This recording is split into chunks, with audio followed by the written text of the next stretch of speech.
The clock is ticking. What are you going to do about it? Hi, I'm Danny DeHeck. I'm a bit on fire today, so you're probably going to get an interesting video.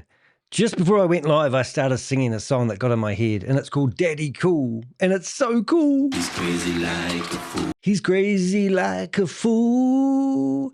You have to go listen to it. I put it in the chat room. I can't play it because of copyright issues, but look at this guy. Ooh, that could be me, Danny Cool. You got to ask the question, why do I do what I do? Why do I do this? I get all sorts of stuff coming in on my desk, but today, while I was preparing for this blog that's going to shatter your life, I had another Calendly appointment come in from an investor. They bypassed the part where it said donate a Koha invest donation to me. That's fine. I'm not here for the money. Did you know the last donation I got was somebody bought me 25 coffees? Now that's $250 US. That was enough to pay my car registration for a year and my warrant of fitness. Thank you very much. That donation was done over 10 days ago. That's the only donation I have received since then. And thank you. And do you know where that money came from? It came from one of my Avengers who realized the hard work that myself and my Avengers put into going after Goliath Ventures. Yesterday, before I went to bed, I received a copy of an email that looked so unprofessional, I did not believe it was real. I even wrote to the lawyer who sent the email asking for verification whether it was true and genuine. A defense lawyer has now stepped in and started doing communications for Goliath Ventures, Inc. Now, this is a massive breakdown video. It's going to get you up to speed with some of the happenings that's happened. But while I'm preparing for this, while I had my mojo going, I got interrupted and I suddenly realized that it's such a sad affair. The amount of people. One of my Avengers said to me, "Isn't it so sad?" Another person has overcommitted themselves, invested money that they really can't afford to lose. I don't know anyone that can afford to lose their money, and given it to Goliath Ventures. So it's not speculation, not theory, another real person face to face trying to understand how their money disappeared and why no one is answering the simplest questions. While I was taking the call, I blurted out, "Did you get the email from Eric?" They said, "Yes, I did." And I said, "Sorry to hear that." Sadly, asking if there's any point going after the money. Has it all gone? Getting desperate if you're asking Danny DeHeck for help. I hope not. We are here and we've got some good solutions that you really need to act on fast. The clock is ticking. You need to do something. Stop. Wake up. Get help. Go get support. Stop talking to family who may have invested in Goliath Ventures and start talking to people outside Goliath Ventures and ask them, is this normal for a company that's doing the best they've ever done? Because right now, the big question is, right now, nobody is getting paid. Nobody is getting paid from Goliath Ventures. However, just going to take a slurp of coffee here. Some people have just bought new Ferraris. Some people are traveling around the world like they're millionaires. How's that? Since no one's getting paid since October, I'll say it slowly, November, not in December, and instead of money, they're getting transparency. Instead of showing where investors' funds actually are, people are receiving newsletters signed off by a defense lawyer, Eric Clayman.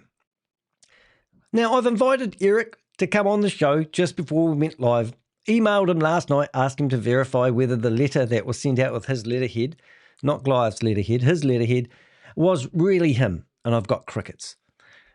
And I'll explain more about that. And also, just before I went live, I thought, what the heck, why don't we invite him and the other Goliath Ventures lawyers on the show? Because I'm surely a defense lawyer is not a coward, and I'm sure he can click that button and come on and we may be interrupted any minute by Eric Clayman. Now, I am saying Clayman, right? That's the first time ever I've said somebody's last name correct. Clayman. I did. Someone who isn't even listed anywhere on Goliath Ventures' website as management, operations, or leadership. All of a sudden, you're receiving leadership emails from a lawyer that has no association with Goliath Ventures that you know of, unless I'm missing something. All right, let's be clear about what that means. This is not reassurance. Things are not okay. This isn't progress. Oh my God, we got an email from a defense lawyer who is representing Goliath Ventures Inc. Oh my God, that's progress. Let's just forget about all the money that hasn't paid for the last 3 or 4 months. This is actually desperation. Yes, times are getting hard. When a company can't pay, it doesn't suddenly find money. It sends words. It sends progress. It sends legal paraphernalia in the hope that people stop asking questions that matter. Where is the money? Jeremy Maguire, show me the money. This is what you should be talking to your partners who are now created their own company to shield Goliath Ventures from getting into legal trouble. Every day, investors are still searching out to me with disbelief. And today, another investor came forward, as I said, over $200,000 gone. Families are under pressure. Are you under pressure? You know, notice I didn't mention the person's name. Notice I didn't mention where the country they were from. You know, that's what we're doing here, guys. We're working for investors. We want you to come forward. Now, this is one of the most important videos that you can watch. At the end of this video, I'm going to give you access to a document where you can help yourself. And we can do something about it. Trust has been shattered. And while that happens, the people who actually took the money are silent. Why aren't the people, the leaders, corresponding with you? Why have we got this new guy, a defense attorney, for God's sake, reaching out? We've got a few videos of him coming up too. While a lawyer is pushed forward, you go forward, you say something to them, and to explain why you just need to wait. Every single Ponzi scheme and scam that I go after, the waiting game always happens when the exit strategy is employed. So tonight, and you're tonight, it's my morning, it's my afternoon, it's 1 o'clock here in New Zealand. We're not admiring the lovely email. It was disgusting and not on a Goliath Ventures letterhead. We're not debating the tone of the email. We're not going to give credit for the wording because it was shit. We're breaking it down to expose what it does not say. Like all their stupid emails that they send out to their investors don't say what people want to hear. What it can't explain, and why the sudden appearance of a defense lawyer in an investor's newsletter tells you everything you need to know. Because, I've got to find it. Hopefully it will work. Give me a minute.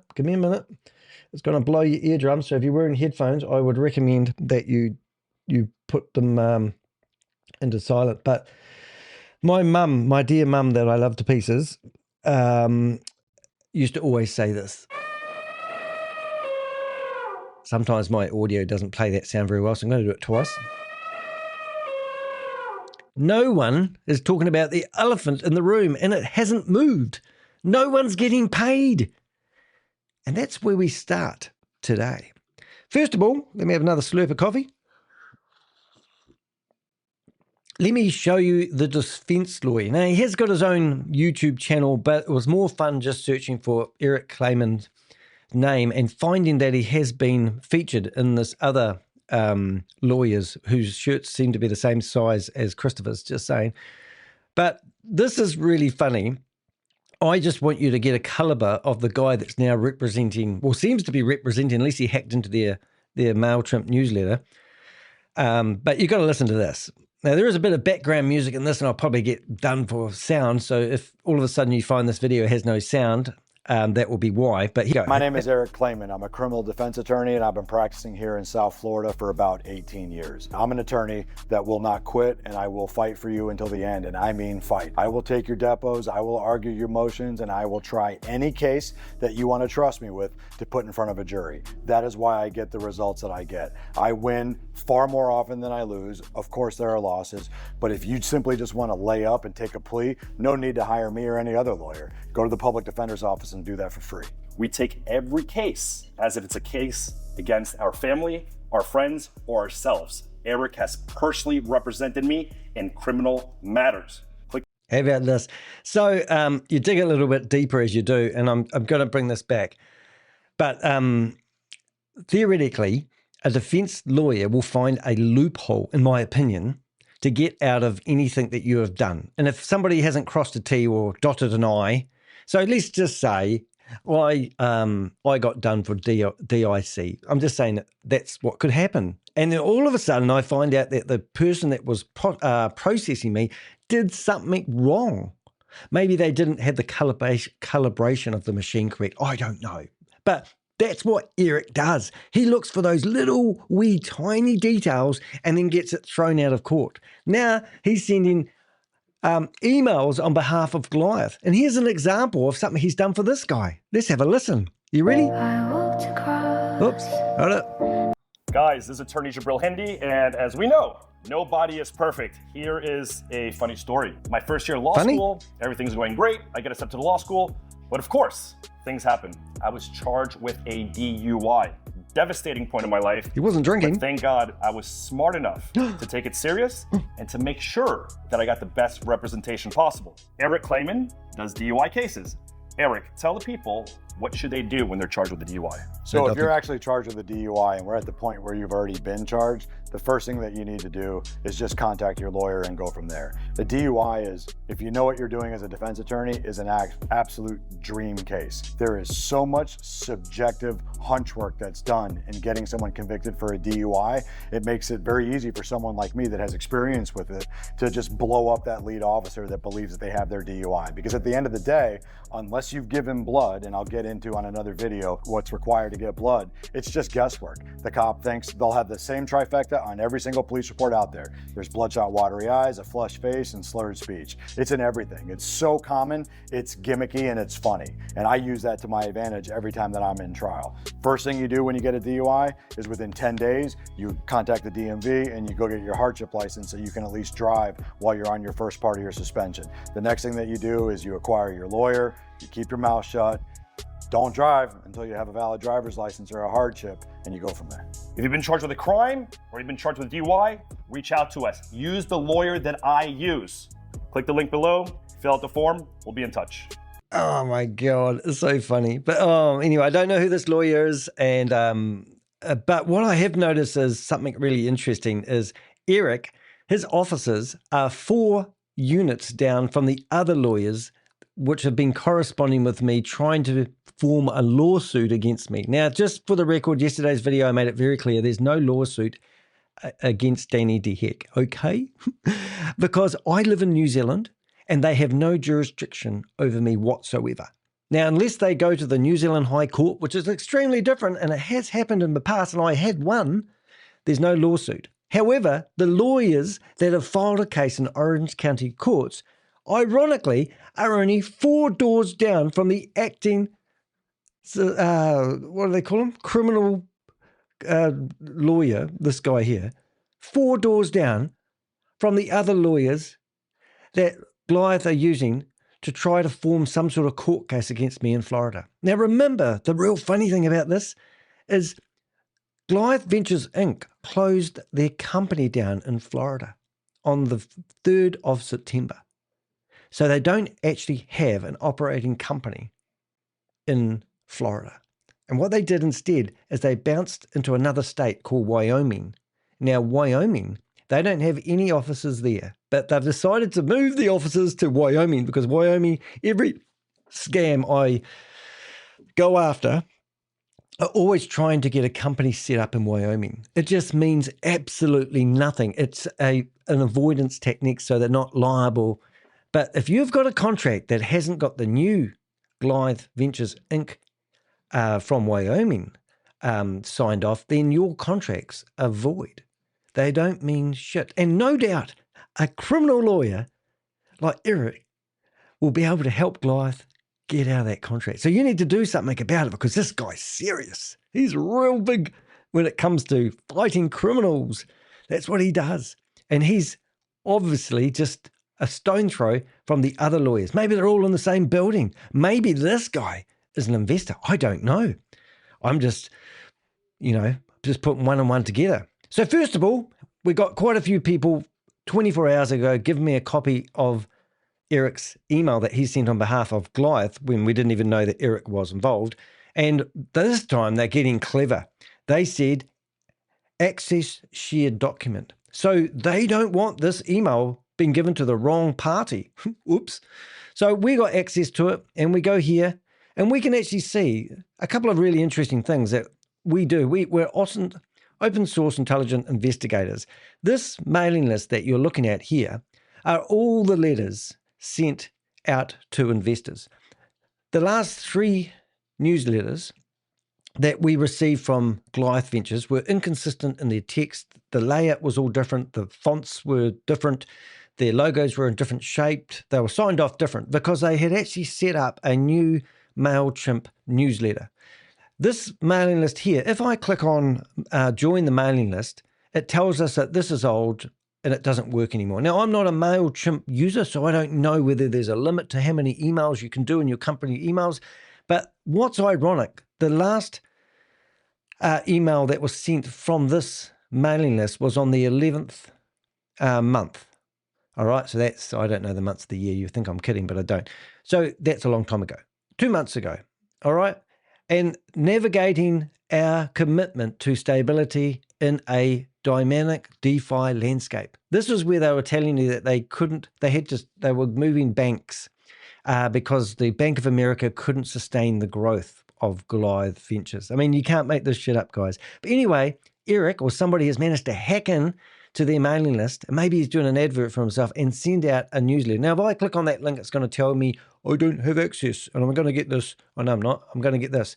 However, if I want to, I can go back and read previous newsletters. Now, if you're curious and you want to have a read of previous newsletters in the live chat of this meeting, I'm actually going to put the link to this newsletter area, and you can go in there and read. You will be able to read.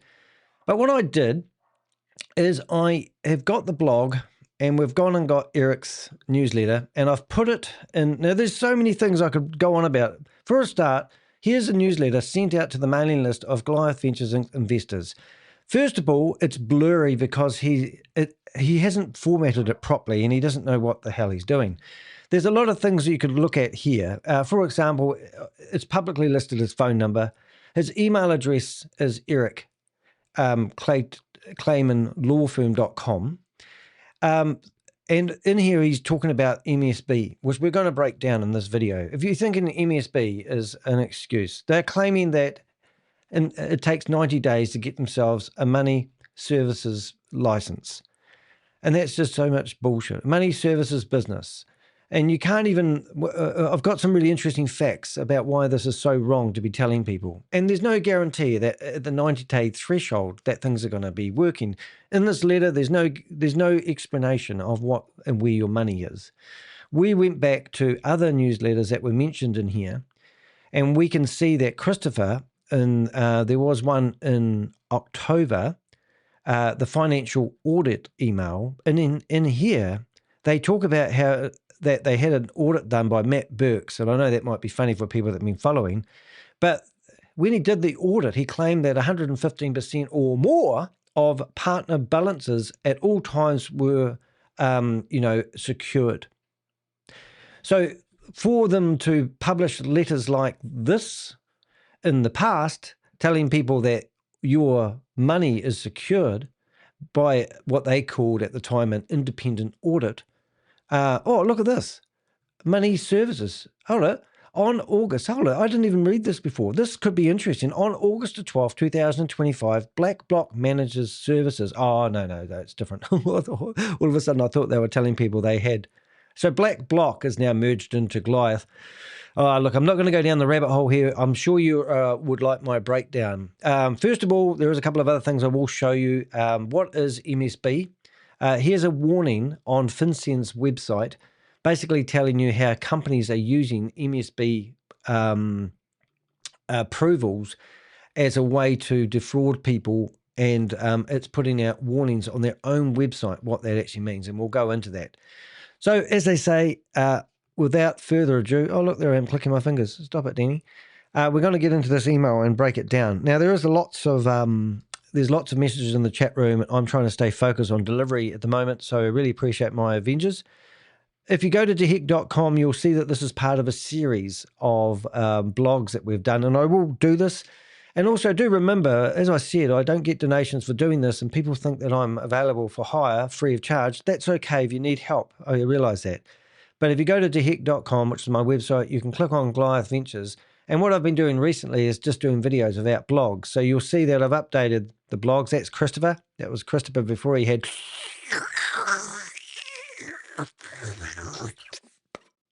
done. Leave it to your imagination. And here's Christopher claiming that they spent $8.5 million in buying a building. They're building this new headquarters. And there's a video about how nothing's happened except they've stripped the building and left it empty. Here's a video about how people's accounts are now being blocked. As soon as you put money, tell them that you want to exit, your account is deleted. You have no access to it. And yesterday's video, well, everyone liked this one. This is a pink flamingo, and there's Christopher. The floodgates are opening, and we are now getting inundated by people who are reaching out to us, asking for help and direction. And I'm happy to say we have actually started putting together numerous cases of people that I can put together a nice A4. If I can get access to your back end of your Goliath account and do a video so I can give it off to the people in charge, that would be useful. If you're doing that and you trust us, that's great. There's nothing you can do in the back end of the investment portfolio. You can't withdraw money. You can't do anything. In fact, you can't do anything unless you go to the person that has established their own company under the umbrella of Goliath Ventures. Do you understand what that actually means, guys? So Goliath Ventures, February video that we actually have, I mean, you've got to really understand how shady this company is. Just because Christopher's wearing a suit and he's got his wee lapel on his thing doesn't mean these guys have been doing good business. Now, I have to show you this video, because if you haven't seen this video, it's this video that I uploaded a month ago. Now, I've had 10 copyright strikes against my YouTube channel. They've been trying to remove this video. So watch it before it gets removed. Every single time I go back and I win the case with Google, saying that I have a right to do this, and it's ridiculous. But what I really, really want you guys to see is the people that you're dealing with is no longer Goliath. You're dealing with the individual they're scribing people from the website. So let's just go back a bit. So first of all, our team. Most of the people here, Alex is the only person theoretically still involved with the company. We heard rumors that we can't verify, and I'll tell you what they are, but we heard that Christopher sent out a message to everybody that's involved in Goliath Ventures and fired everybody. That's what I got told, and this makes a lot of sense, even though I can't verify it. So I'm going to tell you what I know. I'm going to be transparent with you. The only person in the company now is Alec, who's now driving around in a brand new Lamborghini. Yes, isn't that crazy? A fitness instructor can afford to buy a Lamborghini. Ooh, isn't he lucky? Must be really good at pumping something. Anyway, Nick, Nick, we thought we could have turned Nick at one stage. We thought Nick might be the main whistleblower helping us with information. Nick's decided to, let's just say, huddle. And we've heard that Matthew's gone. Matt Burks is gone. He's now working for Onyx Reserve. And we're not sure of that either, because we've wrote Onyx Reserve have written to us, said that we didn't realize Matt Burks was Matt Burks. Now, his church has removed him from his website. He was meant to be one of the head pastors. I don't know if it's a pastor, parish, guy in charge. We showed a video yesterday. So Matt Burke's gone. Matthew's gone. David Blanzy, don't know. Well, do they need a travel director anymore? I don't know. I've never seen her. I don't know why she's there. Stephen Davis, well, he's a fireman. He's a hero. He's wrote a book. He's had 7 reviews. 2 of them are bad, but that's okay. Not everyone gets their first book off the ground. Now, he's a fireman 2 decades. He's encouraged people in his whānau now, that's what we call family in New Zealand, to actually invest in Goliath Ventures. I have heard shocking reports. I've got people that are coming forward now who have mortgaged their houses because Stephen Davis said to them, this is a sure thing, I'm invested. I wouldn't invest in this if I thought it was a scam.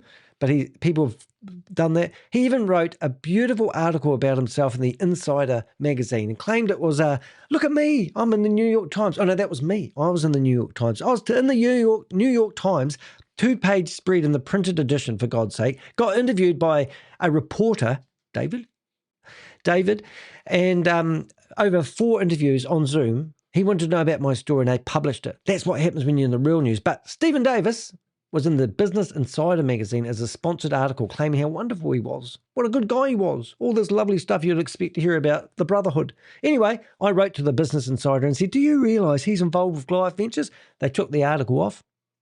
Yeah. And then they put it back. I went, oh. So I wrote to them again. Are you kidding me?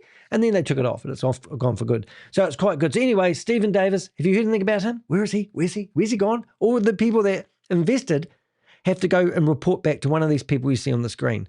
James, what did he do? Well, he reached out to his family and he got every person in his family a passport because they were off. Where are they going off to? Telling friends that they were potentially going on a cruise. All right, Hunter Smallback, mother.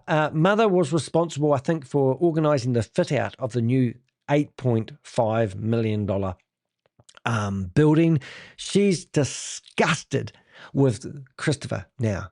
And Hunter, well, he's probably gone back to fishing. I don't know. I haven't heard from him. Have you heard from him? Love to know. Everyone's crickets now.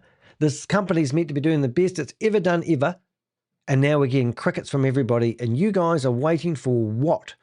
This video, I'll teach you what you need to do, and you need to act fast.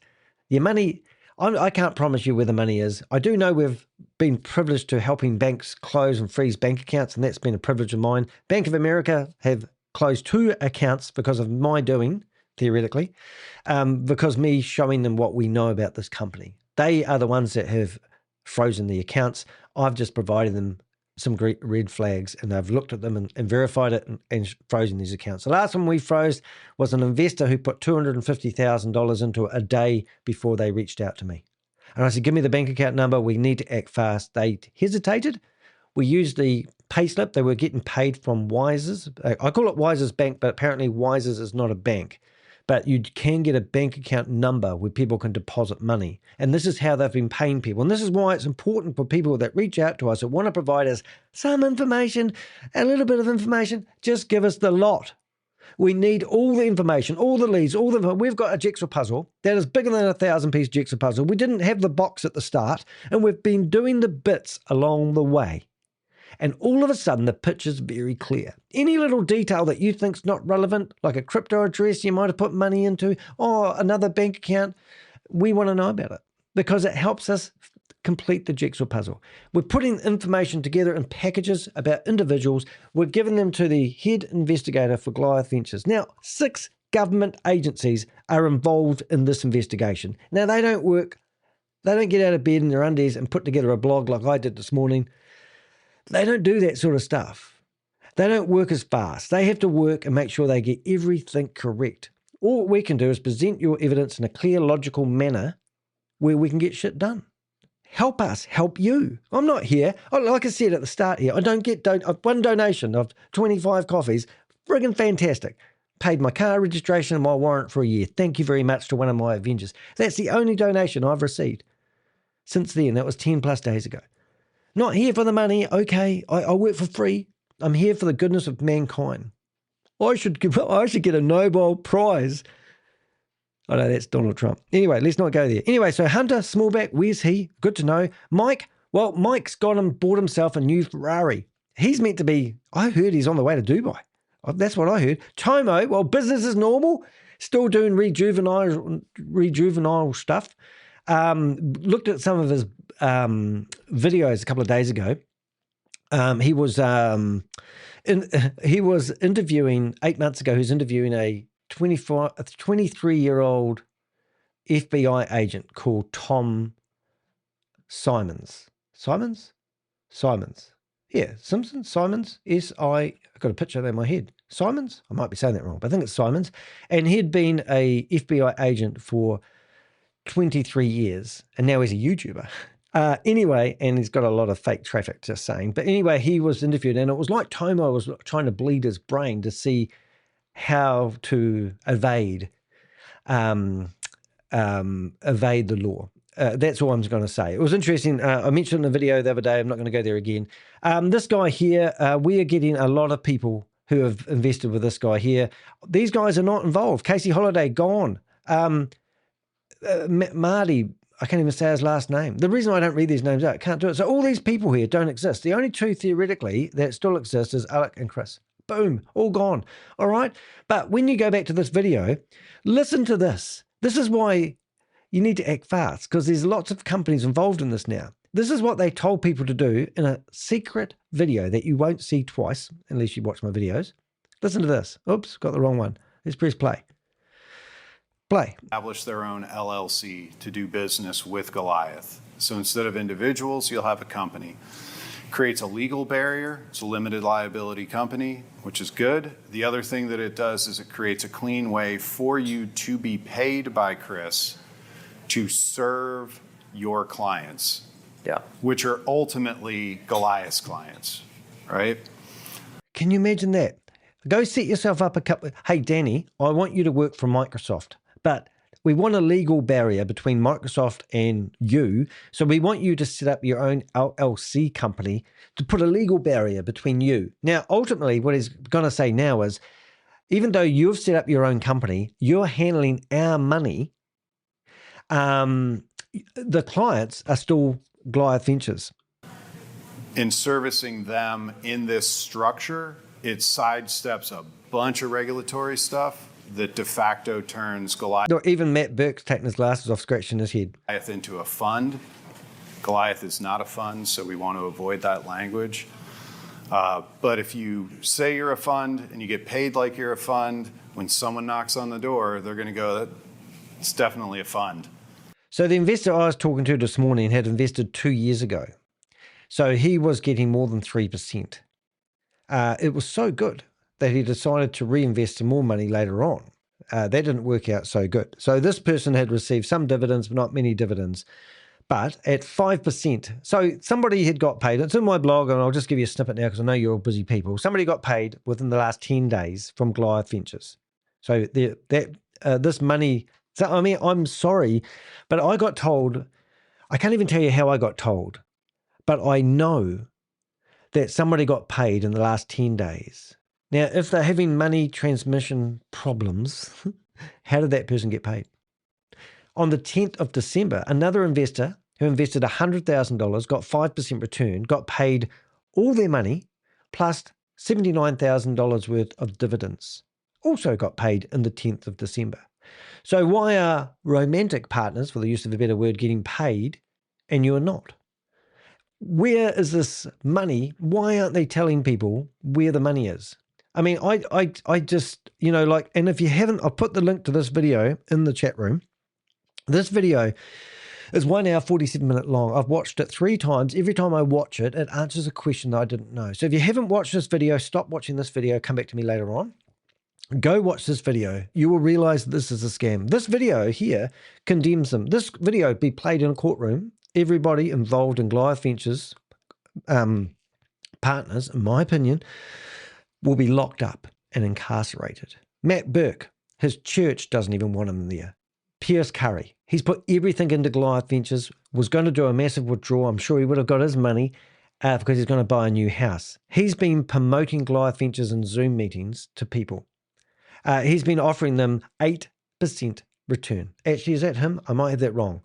But in Canada, they started pitching this to Canadians. Now, we believe there's $120 million worth of money from being taken from Canadians. And every time I get a phone call, it's another 100 or 200,000. Yesterday alone, I received 4 new investors I hadn't heard of, emails, which is basically saying, well, all of them are saying they've invested. Some people are even coming to me as friends of friends. are trying to help their friends who's too scared to come forward. Why are you too scared to come forward? If somebody took $100,000 from me, $200,000 of me, $50,000 of me, I would be squawking on the, I would, because Danny cool, he's crazy like a fool. Right, maybe. Anyway, so let's get back into this blog. So what we're doing, when a defense lawyer sends an update filled with legal language but not verifiable facts, it doesn't mean to inform investors. It isn't meant to inform investors. It meant to slow them down. So the clock is ticking, and this is what you are doing. You are letting time disappear. Cyndi Lauper would sing something about time, didn't she? The last few weeks haven't been loud. They've been heavy with missed payments, unanswered questions, and investors quietly realizing that October, November, and December came and went without being paid. Maybe you're too busy doing your Christmas decorations. I don't know. My inbox hasn't been filling with speculation or curiosity. It's been filling with confessions, people explaining why they stayed silent for months. People have actually been believing these stories, hoping the next update would fix everything, hoping patience would be rewarded. Instead, when they were told, wait again, right up until the end of January. So this is it, guys. So all of a sudden, it's the 21st of January. So I live in the future. I can tell you what's going to happen tomorrow. This is the end of January nearly. This is where it hits the fan. Ooh, sorry. Cut that off the mic. And this is what you get. At the exact moment, more investors are finally coming forward. So they know that we've been doing these videos. I've done 4 videos 4 days in a row, exposing this and everything, from pink flamingos to going down rabbit holes. In fact, they were really, really funny videos, and I don't care. This is my video. I want to show you. I love my look at these here. So yesterday, well, let's go back to this one. So there's Christopher in his empty $8.5 million building, talking to the architect, going, "Well, how are you going to pay for this?" Next thing, Danny went down a rabbit hole. That was quite cool. Went down. I woke up. One of my Avengers was telling me that they go down rabbit holes. So here I am with my wee shovel going down the rabbit hole. Next one is we're reading. This was actually. Is that relevant? Oh yeah, that was relevant, because the introduction of that fake FBI agent was a guy that had been in the FBI for 26 years. Thank you, Susie. I did see that message come through. 26 years FBI agent, and he's coming out now telling us he told me to F off. He was interviewed by Tomo. So we asked him the question, have you invested in Goliath Ventures? And his response was F off. Didn't want to investigate, even though on video, in a video, he was telling Tomo that he hates fraud, hates crypto, hates mum and dad investors being taken care of, hates people losing their pension. Talking to Tomo is trying to listen to see if he can figure out how the FBI work. And then this guy, when I reached out to him, so that you got interviewed by Tomo. Are you interested in the investigation with Goliath? And what do I get? F off. Really? Amazing. Anyway, and then yesterday's video was the floodgates are opening, and there's Christopher in his pink flamingo. So that was quite exciting for me. Anyway, so what I'm saying is, all right, so at the exact moment where investors are finally coming forward, providing contracts, payment records, screenshots, messages, timelines, and names, Goliath Ventures issues another carefully worded newsletter titled New Company Update. Message received. Outstanding exits and distributions. Oh, it's everything that everyone wants to hear. This time, it was arrived with a lawyer's name and framed as an explanation everyone has been waiting for. That timing matters. The blog exists to explain. This blog exists to explain in plain English why that update changes nothing, and why MSB excuse doesn't hold up, how it contradicts earlier audits and payout claims, and why waiting longer is not a solution. So let's just do what I do. So just so you get a good look at this here, this is blurry for a reason, because this lawyer that helps people get out of FDIC charges, can't even format a letter. This is the letter that is associated to Goliath Ventures, MailChimp, Conolage. I can't even read it. Let's just go back here. So these are the normal letters that you get from Goliath. You can see that's nice, clear, and crispy. Let's get rid of these guys off my screen so I don't have to keep looking at them. And then you can see here the whole line of previous newsletters. And all of a sudden, we've had a 2-month gap, and then here's a new one that's popped up. And this is what you get, a blurry letter from a professional lawyer who does defense. Crazy. Anyway, my point is, not much of a letter, doesn't answer any questions, but that's what you got. Right. Okay. So why this email appears now? For months, people waited on their own. That matters because isolation keeps control with the company. When investors don't compare notes, they delay. Every delay feels personal. Every excuse feels unique, and every promise feels plausible. Sorry, that silence brought time. Sorry, I'm not the best reader, but I usually do get my computer to read it, but I'm going to read it because I like reading this stuff, because I like to absorb it, and I want you guys to absorb what I'm saying. What changed is that people have started talking to each other. Yes, we have a community. We do have a WhatsApp group. We started talking to each other. They started talking to us. We compared stories. I told them one investor was told this. Oh, I was told this. That's why every detail that you can provide to us helps. Comparing timelines, comparing excuses.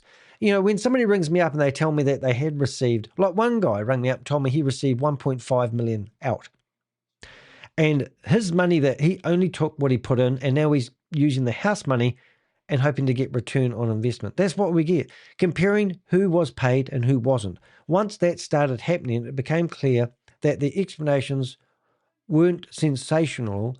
They were recycled. They're using every excuse they can to fool you. That's the moment reassurance emails appear. So when we start questioning, we start prodding, you've got to think about this. Right now, I gave Eric a link to this meeting. I gave Chris a link to this meeting. I also told him to go down 3 doors down to the other lawyers and ask them to come along here as well. None of them want to appear on the video, even though they are reacting to the content I'm putting out. This wasn't a normal company update. It wasn't openly published like previous newsletters. It was designed to be easily archived or shared.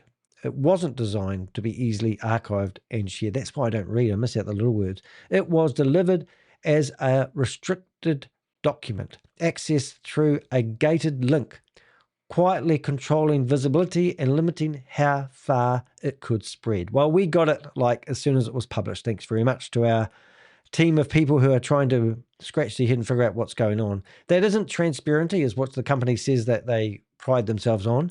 It's damage control. It's an attempt to slow momentum. Just as investors stopped waiting quietly, they started asking the same questions at the same time. How embarrassing.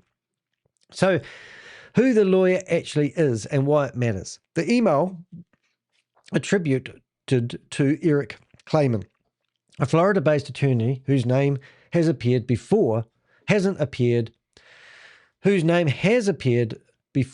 in connection to Goliath Ventures. In earlier correspondence with me, he made one point very clear. He represents Goliath for legal matters only and has nothing to do with the company's actual business operations. Now, I have that in writing, and I have that in an email sent to Danny Charlesworth.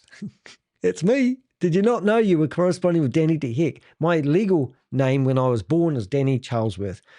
I changed my name by deed-poll at the age of 15 so I could open up a bank account, because my stepfather, who died by suicide, I got known as Danny DeHeck. But when I went to open up my bank account, the bank said I had to use my legal name. And at that time, my legal name was Danny Charlesworth. So I changed it to Danny DeHeck. So if you have been receiving emails from Danny Charlesworth, Eric, that's me. That distinction matters. So this is a claim by the lawyer who sent that letter. All right, that distinction matters. But so do the details around how his involvement is presented. So listen to this, and this is really strange. So you've got Eric Clayman operates under multiple domain names. Now, I haven't linked them through because I don't want to give him any. My website gets around about 6,000 views a month, and if I link through to his website, it's going to give him some score, some clout. So I've put these little wee dots on here. So first of all, he's got Eric ClaymanLaw.com, and then if you go to that website, it has another email address, and it reads ClaymanLawFirm.com, which is a bit strange. But anyway, I've got 2 domain names. You can go to danny.co.nz or you can go to theheck.com. I use .com for international, and .co.nz is easy when I meet some New Zealander and go, oh, you just go to danny.co.nz. Oh, you got that domain name? Yeah, I have. Anyway, yet past correspondence has been sent to Eric at GoliathVentures.com. Now, why isn't he on the website? While the recent newsletter was distributed from news at GoliathVentures.com. So he's got access to Goliath Ventures mail poet newsletter area. Interesting. Logins, passwords, I assume. Even though the newsletter listed Eric at ClaymanLawFirm.com. Have I got that right? Law firm. Oh, yep. As his contact address. So why would you have so many inconsistencies? Or is it a shit show? That's what I'm really getting at. It's a shit show. This is a shit newsletter that you shouldn't even listen to, and you shouldn't even have any hope. I mean, isn't Christopher meant to be sending out these newsletters? That matters because it blurs roles. When legal correspondence is sent through a company controlled by, sent from a company controlled domain, it is sent, but carries a law firm letterhead and is framed as an independent legal explanation.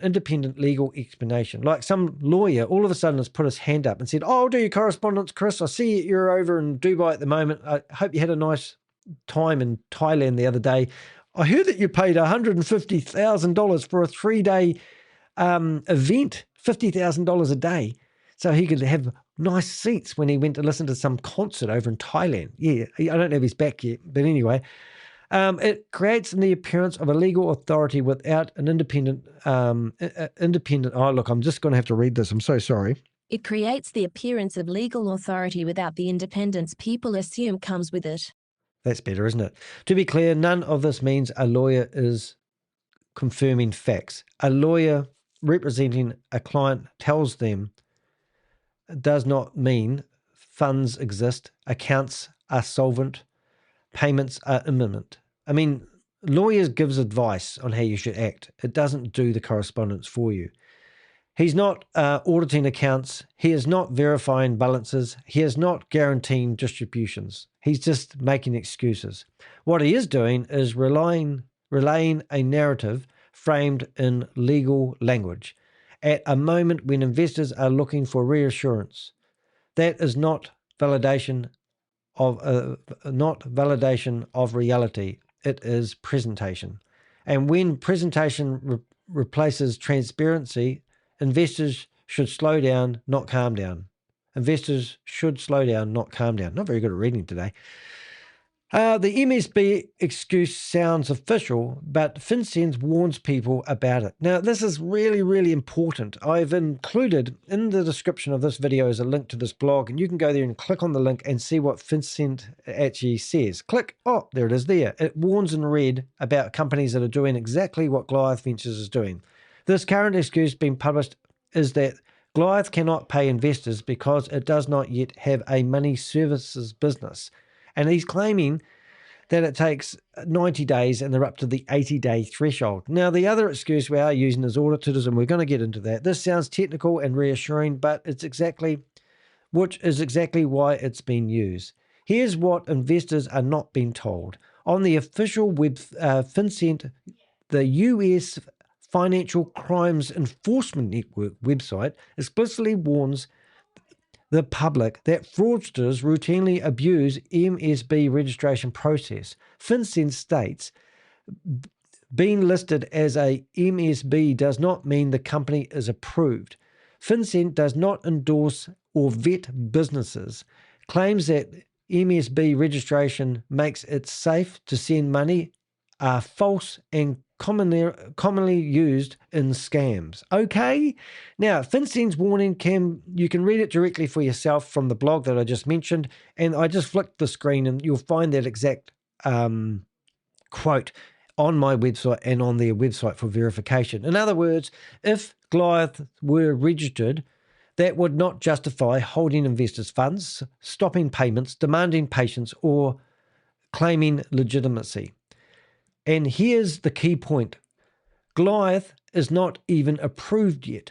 So let's just say that I'm wrong and we are waiting for them to be approved and it takes 90 days. They are claiming that after the 90 days, payments are instantly going to start being paid again. They're not making any claims. They're using it as stalling tactics. Like on the lifeboat I talked about on the Titanic, it's sinking. And as soon as you say, I want off the Titanic, they put you on a boat and cut you off and let you float out to the sea with no engines, no nothing. And that's exactly what's happening. So as soon as you do your exit strategy, they cut you off from the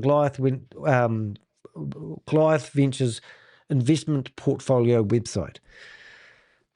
So investors are being asked to trust a delay based on a process that FinCEN itself says should never be used as a trust signal. I mean, I don't know if sometimes I speak too long. I mean, maybe I need to just create a video and say some investors are being asked to trust delays based on a process that FinCEN itself says should never be trusted as a trust signal. I mean, really? Do I need to say that twice before you guys reach out to me? Are you really going to employ? Now, we have got a few solutions coming up. Now, you can go directly to Eric. I've got all his contact details in a form as attached to this email. You can also go to the other lawyers that are trying to claim there's a lawsuit against me in Florida, lodged in Orange County Court, which has no jurisdiction over me whatsoever. And you can go and email them and do your own investigation. You can make your own claims and you can do whatever you effing well like. You don't have to involve me, because some people don't like me because I've been telling the truth for far too long and I get paid every month and you don't know what you're talking about. I get that and I understand that. I'm not going to judge you. I've got people that are providing me information that were ridiculing me at the start, telling me I was a friggin' idiot. And now my best friends, and every day they get a little bit of information, they give it to me. I don't care who you are. I don't care if you used to work directly. I don't care if you used to be on the front page of Goliath Ventures website and you want to start helping us with this investigation. In fact, I recommend it. And that's why we're trying to turn Nick at one point. One of my videos were pleading with Nick to use common sense to become a major whistleblower. Because at the end of the day, you're all going to jail if you don't speak up. And if there's any chance that we can recover money from any of these people, like Christopher blowing $150,000 just last week, going to Thailand for 3 days and buying the most extravagant ticket to a concert you could ever think of, $150,000, claiming that there's no way that you can be paid because he doesn't have a money transmitting services license, and you're happy sitting here twiddling your thumbs? You really think nothing's going to happen here? Like, we are guesstimated that this is well over a $500 million scam. It could even be more. We, the other day, got in the back end of the portal and saw that the client that we were with was over 1,700 clients. So in my eyes, there could be 1,700 clients. Now, some people were investing $20,000, $30,000, $40,000, $50,000 at the start. But let's just say that the last 700 invested $100,000, which was the minimum investment. So that's why when you give us access to the back-end portal, like 17 people have so far, I'll tell you that, then all of a sudden we can see what number you were on the chain. And if we realize that you were number 800 and you were getting 5% return, we can work things out a lot easier. That's why they don't want us to have access to the back-end portal. So if you have got access to the back-end portal, log in today and do some nice, tidy screenshots. Put them into Dropbox, and then when you really believe us, you can give us those screenshots and we can use them to put together your evidence document that I can give to the head investigators of Goliath Ventures Inc. 6 different government agencies are investigating this. I am talking to the lead investigator. I can just message him anything. Could be a her, but it's a him. Anyway, and this is what we're trying to say to people. So, okay, so an MS application does not freeze money, okay? Okay, this means this needs to be stated clearly because the issue being presented is misleading to people. MSBs routinely handle routinely handle very large transactions volumes, including high-value corporate transfers and institutional crypto flows. Capacity is not the issue. Compliance and risk are the issue. As MSB applications, an MSB application does not automatically lock or freeze existing funds. It does not permit distributions if funds are available. It does not override contractual payment obligations. It does not justify months of missed payments. Does not explain why some investors were being paid while others were not. Do you understand what I'm saying? People are getting paid. The people that are squawking very loudly, who are doing all the jumping up and down, threatening to go public, threatening to do lawsuits, are getting paid. Okay? If money cannot be paid now, the real reason is not the MSB approval. When MSB approval arrives, because when that does get approved and you don't get paid, what excuse? They've already used the audit as excuse. It is where the money currently is. That's the real question is, where is the money? I mean, we showed you a newsletter where Matt Burke claimed that 115% of investors' funds were secured at all times in 2024, theoretically. Where's that money now? Whether it still exists in full and why it can't move at all. Where is the money? Is it in crypto somewhere? Crypto crashed at $380 billion in one day. Christopher held a webinar, I don't even know if he was in it, that lasted 12 minutes, which was pitched at a 45-minute webinar to calm the farm, to tell everyone that their money was safe and the crypto crash did not affect them at all. How pathetic is that? Did you tune into that meeting? Did he tell you where the money was? How can a company that claims it makes all its money from doing liquidity pool trading and crypto mining, who's got no proof of either, and also blockchain technologies investments?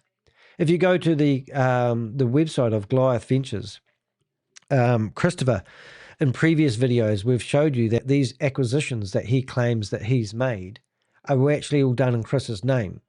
And these were done before Goliath Ventures actually set up a formal website like this. So any of these accomplishments that he's got are all in his name as far as our knowledge goes. So the whole company is a veneer.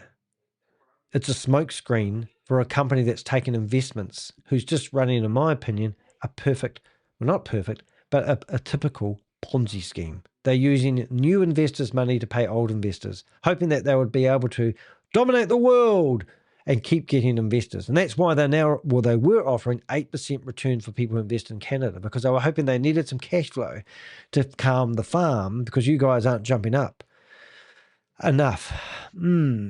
So all those questions I just read out were never answered in that email, and they've just given you one lousy excuse why a massive company that paid out $100 million worth of dividends in 2024, going by Matt Burke, if you can believe anything he says, all of a sudden it's grounded to a halt because they can't get their money to their investors, even though Goliath is meant to be only paying the people underneath them. So remember that video we watched?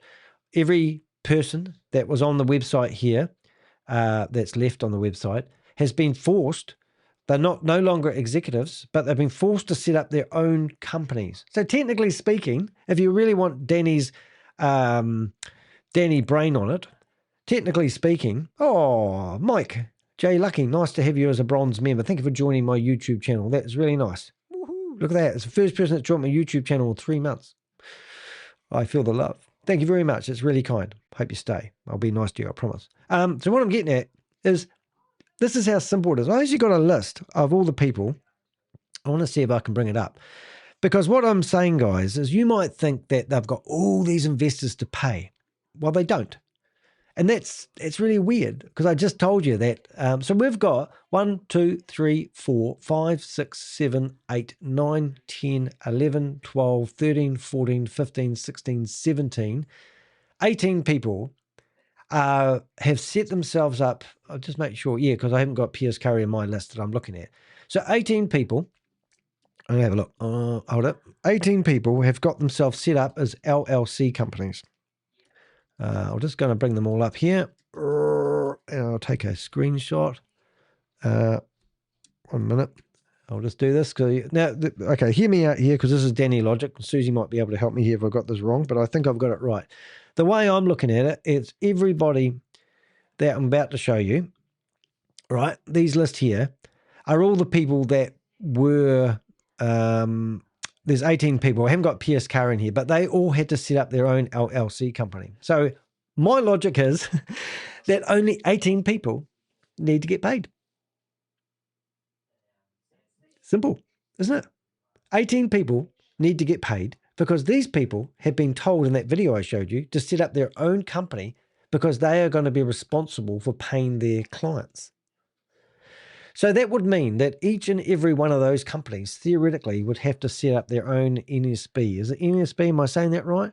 I always get that wrong. Yeah, so each and every single one of those companies would have to set up their own MSB licenses because Goliath is only paying 18 people. And then the 18 people are responsible for paying the rest of the farm animals. Simple, isn't it?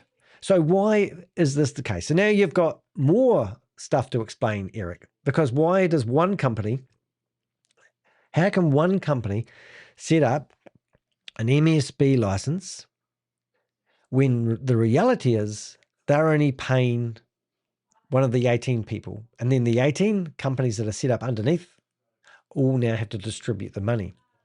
So the way I see it, if you want to do this properly and use MSB as an excuse, you would literally need to tell each of those companies to set up their own MSB licenses. Because mathematics don't lie, and mathematics says that 18 people are looking after potentially 1,700 people. Audit excuses. So if you want to use that excuse, use it as an excuse, but you still haven't finished up with your last excuse. The audit excuse came first, and it still doesn't add up. Before MSB became the latest explanation, investors were told pay out stock because of an audit. This was not Goliath's first audit, yet investors were never shown previous audits that supposedly justified earlier delays. In August 2025, Goliath calculated a financial audit, what do they call that word? Circulated a financial audit review that made a very specific claim. And this is the most important part of the whole review that I saw. I'm going to get it read. Goliath maintained an average collected balance of 115% or more of partner balances at all times during the review period. So what are you watching this? I feel like I'm talking to people with deaf ears, and they're all of a sudden hoping that I'm going to come up with a magic pile of money. Let's just say Goliath Ventures goes after Danny DeHeck in the courtroom if they ever file it correctly, which I wouldn't mind them doing actually, because I won the last case and it was quite fun. I got to be in the New Zealand Law Society magazine as a lawsuit. It was really, really cool. And they were even the university using my case. If you don't know me, I am actually claimed Australasia's biggest scam fighter. That's what Channel 9 News of Australia deemed me as, which is really, really nice. But no one else is really sticking their neck out on the line. I'd fight this to the death. I'm quite happy to say that. I'm not reckless with my life.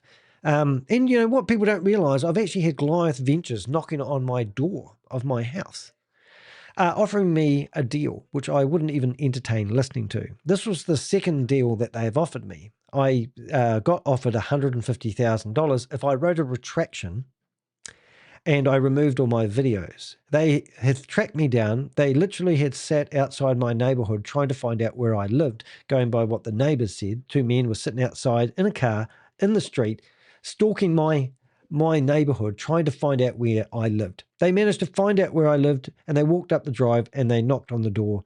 And I thought they were here from the FBI, actually, and they weren't. They were two private investigators, and I haven't really told this story, and I've got a video of it. But anyway, long story short, these guys wouldn't talk to me on camera, and they wouldn't talk to me with my cell phone in my hand. So I told them to F off.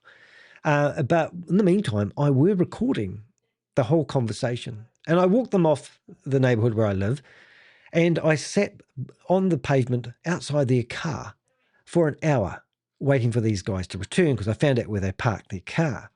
And ironically, a neighbour came out and said, "What are you doing sitting outside my car?" And I went, "Oh, is that your car?" I said, "Oh, I thought it was these private investigators who flew down from Auckland." So long story short, they said, no, this is our car. And I explained the story to them and said, I've had these guys. And they said, "Oh, we've had two men sitting in cars outside in the neighbourhood." And they said, "That car over there is probably their car." And it was looked like a rental. And I said, that's it. So we sat there. 2.5 hours later, these private investigators turned up in a ute, and somebody got out and drove off in the car. And that's when I gave up and I went sitting there all day long waiting for them to return. But it was a bit of a laugh.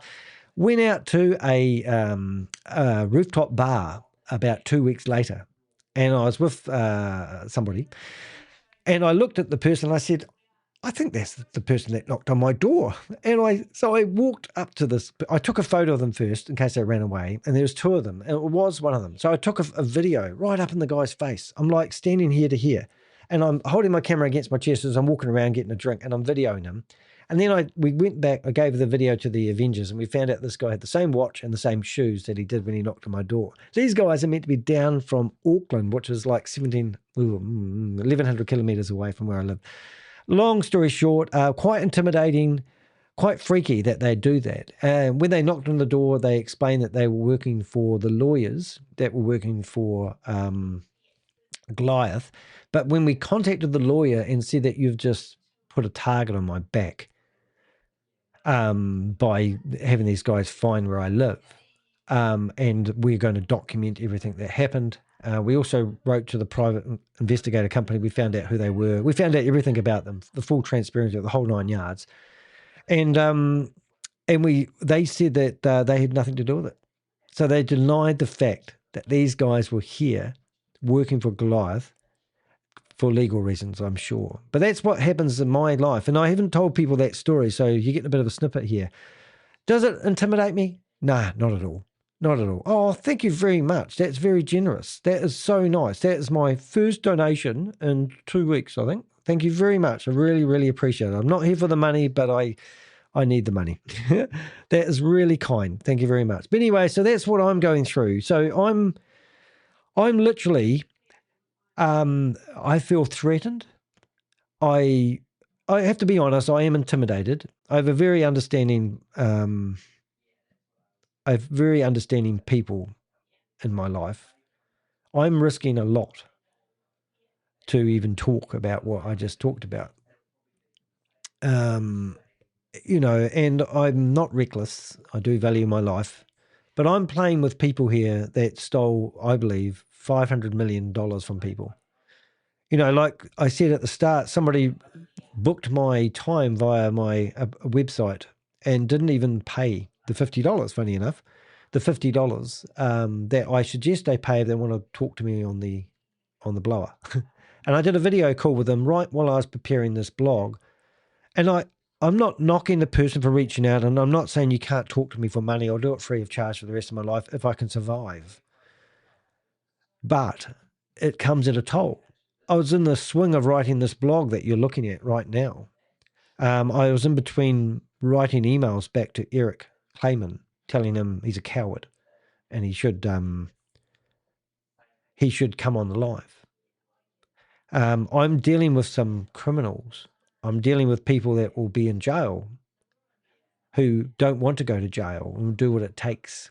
As Tomo said to me in my first threat that I got, he said that you don't know who you're messing with. And next minute I see, next minute, what do I see? I see Goliath Ventures on this yacht here. And here's Tomo, and there's Mike, and there's Christopher on these 3 yachts in Croatia. And whose yachts do you think they are? Have you ever heard of Andrew Tate? Andrew Tate was promoting the War Room, which is a group of men who think they're above the law. And I'm watching this going, oh my God, I don't really want to piss off Andrew Tate. I don't know what he's capable of. And then you've got Tomo, which is right there. Tomo is telling people, you don't know who you're messing with. This is a 12-year-old policeman. Well, not 12-year-old, but 12 years policeman. Look at him. He's walking in and he's even got his earpiece in, like he's listening to some music. Daddy cool. Daddy cool. Boney M. Anyway, the next person that's behind him is Mike. Mike is now driving around in a new Ferrari. I don't know what Tomo drives, but you come through here and you're looking at this video and I'm thinking to myself, have I picked on the wrong people? Am I intimidated by what I'm seeing here? Could I potentially have to take a beating from these guys? Are these guys going to come after me and threaten my family, for the use of a better word? Are they going, these guys here? So here's the scene that you won't see every day. There's Tomo. He's telling everyone that he's one of 33 speakers who speak to Andrew Tate. Now, I'm going to tell you a funny story here. If we go back enough, I think it's we get to about here, and there's Christopher, Tomo, and Mike sitting here in the room. 3 people from Goliath Ventures are now on what I believe is a gangster's yacht journey, plotting how they can do business. Do you know what happened, guys? Every action has a reaction. Andrew Tate doesn't want anything to do with Goliath Ventures. Apparently, if the rumours are correct, Christopher wouldn't explain to Andrew Tate how he makes his money. So they kicked him out of the war room. Isn't that amazing? Now, this video, we went through it frame by frame, and that's the photo where we found Mike, Christopher, and Tomo. Tomo did a post on a social media claiming that he was one of 33 speakers that speak at the war room. And then he removed the video. He removed the post. He doesn't want to make that claim anymore. So what's the war room? Well, how do you think I feel when 2 guys knock on my door who are part of this exclusive man's club where everybody doesn't want to show their face and blurs it out? You come down here and there's all these men learning how to fight. This is true intimidation. Well, they're not blurred out, but look at these photos. And here's Tomo, Christopher, and Mike, part of this exclusive man's club called the War Room. Does that intimidate me? Yeah, it does. Am I risking everything? Yeah, I am. And people still are asking me to work free of charge and help them because I've invested $100,000. Today's phone call, $200,000. Yesterday, I won't say exactly how much, but over $200,000. I've had $500,000.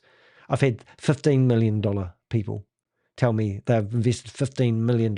I've got 16, what are they called, surgeons or people in the beauty industry that do things with knives. What are they called? 16 of them invested because one person invested, they all followed suit. Look, I'm not saying, and I have got some interesting offers coming on the table, so there may be a way out of this. But in the meantime, we're here to help. If the statements were true, this would mean Goliath held more money than they owed partners. Now, I'm going back to this statement here, the 115% or more of partner balances at all times during the period. So this is their last audit. Now, if that was true, that means Goliath actually has got more money than they owe partners. There are sufficient reviews. That's a statement. If there was sufficient reviews? I don't know what that means. You can read it. Withdrawals could be satisfied at any time. So if they've got the money, they could pay. But now they're claiming they've got the money, but they're not saying where the money's secured. And you would think that would be a logical way of saying it. So the obvious question is, where did all the money go? Where did all the money go? Because shortly after payments stopped, December promised that never materialised. In December, Goliath sent out an official newsletter. Now, this is the one I think that most people should be really upset about. They sent out an official newsletter assuring investors that the disruption was over and all outstanding balances would be brought up to date. The message was oblivious. I think that's right. Unambiguous. Unambiguous. It stated that December 15th and 18th cycle would include October catch-ups. We didn't even know they were missing October catch-ups at that time. November payouts alongside December's. a return to normal distribution cadence going forward. The newsletter framed the delay as a completed compliance exercise and thanked investors for the patience, explicitly stating that everything owed would be paid and no further interruptions would be expected. Now, you'd read that letter and think, oh, that's great. All right, everything's back to normal. I've been receiving my dividends, not my initial payment. However, the reality is many investors are still waiting. Now, the timing of that letter is disgusting. What makes that harder to reconcile is that what was happening at the same time. On December the 12th, now this newsletter was sent out on December the 2nd. On December the 12th, Goliath hosted a large Christmas event featuring Jason Derulo as the headline performer, with public statements about charitable donations tied to attendance. So everybody that turned up were told that $500 or $600 was going off to a charity just for them showing up. Guests were accommodated at venues costing around $1,000 per night. And the event was presented as a celebration of success of momentum. Just days later, on the 15th of December, Christopher returned to Dubai. Wouldn't you be staying in America? I've heard that he doesn't want to walk the streets of Orlando at the moment. So investors were being told in writing that all missed payments were about to be resolved, funds were available, and compliance issues were behind them. While at the same time, significant money was clearly spent on high-profile entertainment events, luxury accommodation for attendees, and international travel. The contrast matters. It leaves investors with the unavoidable set of contradictions. The audit previously claimed 115% coverage of partner balances. A December newsletter promised full catch-ups and resumed payments. A lawyer now claims that MSB delays prevented the distribution, contradictions all over the place, and investors remain unpaid for months. These statements cannot be all true at the same time. Just using logic here, guys. If funds were available in December as promised, they should have been paid. If funds were not available, this is a crypto company that can pay people in crypto. I'm pretty sure if I've said to a room full of investors, of 1,700 investors, would you be happy to receive your money, your exit money, in crypto? I'm pretty sure I'd get 100% of hands up. If funds were not available, the December newsletter was misleading, if not there simply to calm the farm, and maybe to make sure they could hold the event. And people were already saying, I'm not going to the event, because we had that event covered, guys. We had media in the audience. All right? So if you guys think that you weren't captured on film or camera, I haven't mentioned that before, and I probably shouldn't have, but we have insiders in there with, recording the event. It was a great party.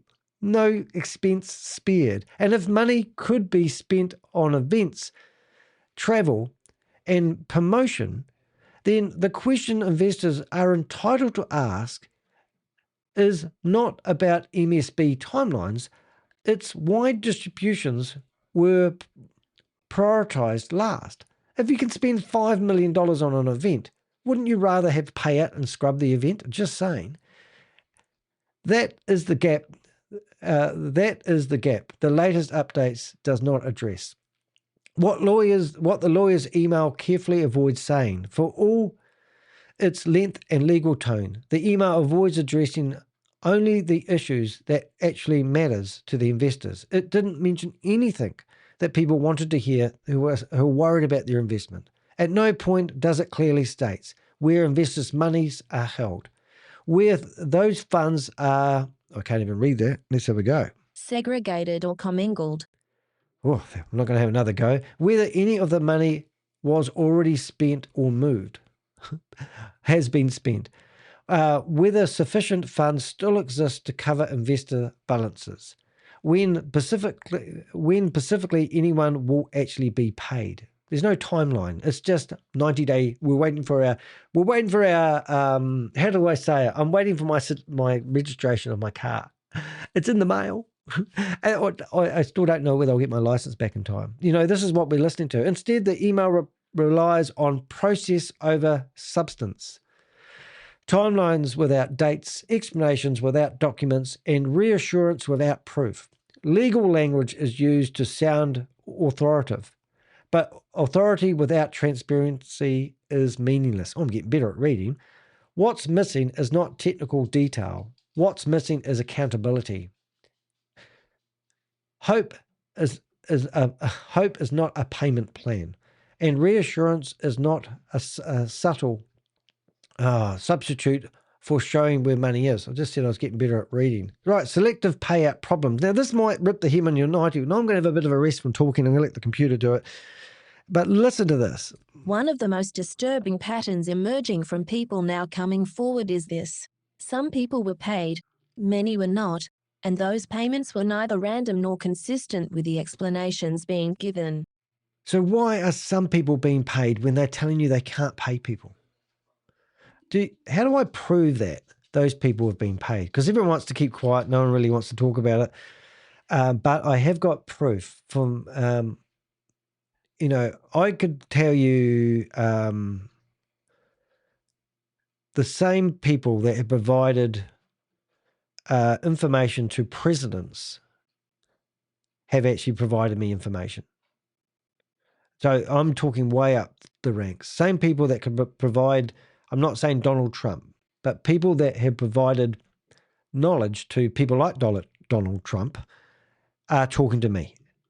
They're telling me, I've got a big team of Avengers who are really sticking their neck out. They're telling me information that I can't repeat. And I need, I've got, as I often say, I've got 6 different government agencies working on this. I've been in Microsoft team meeting with government agencies who have, stroked my ego and said to me, I cannot believe the intel that you guys have collected as a team.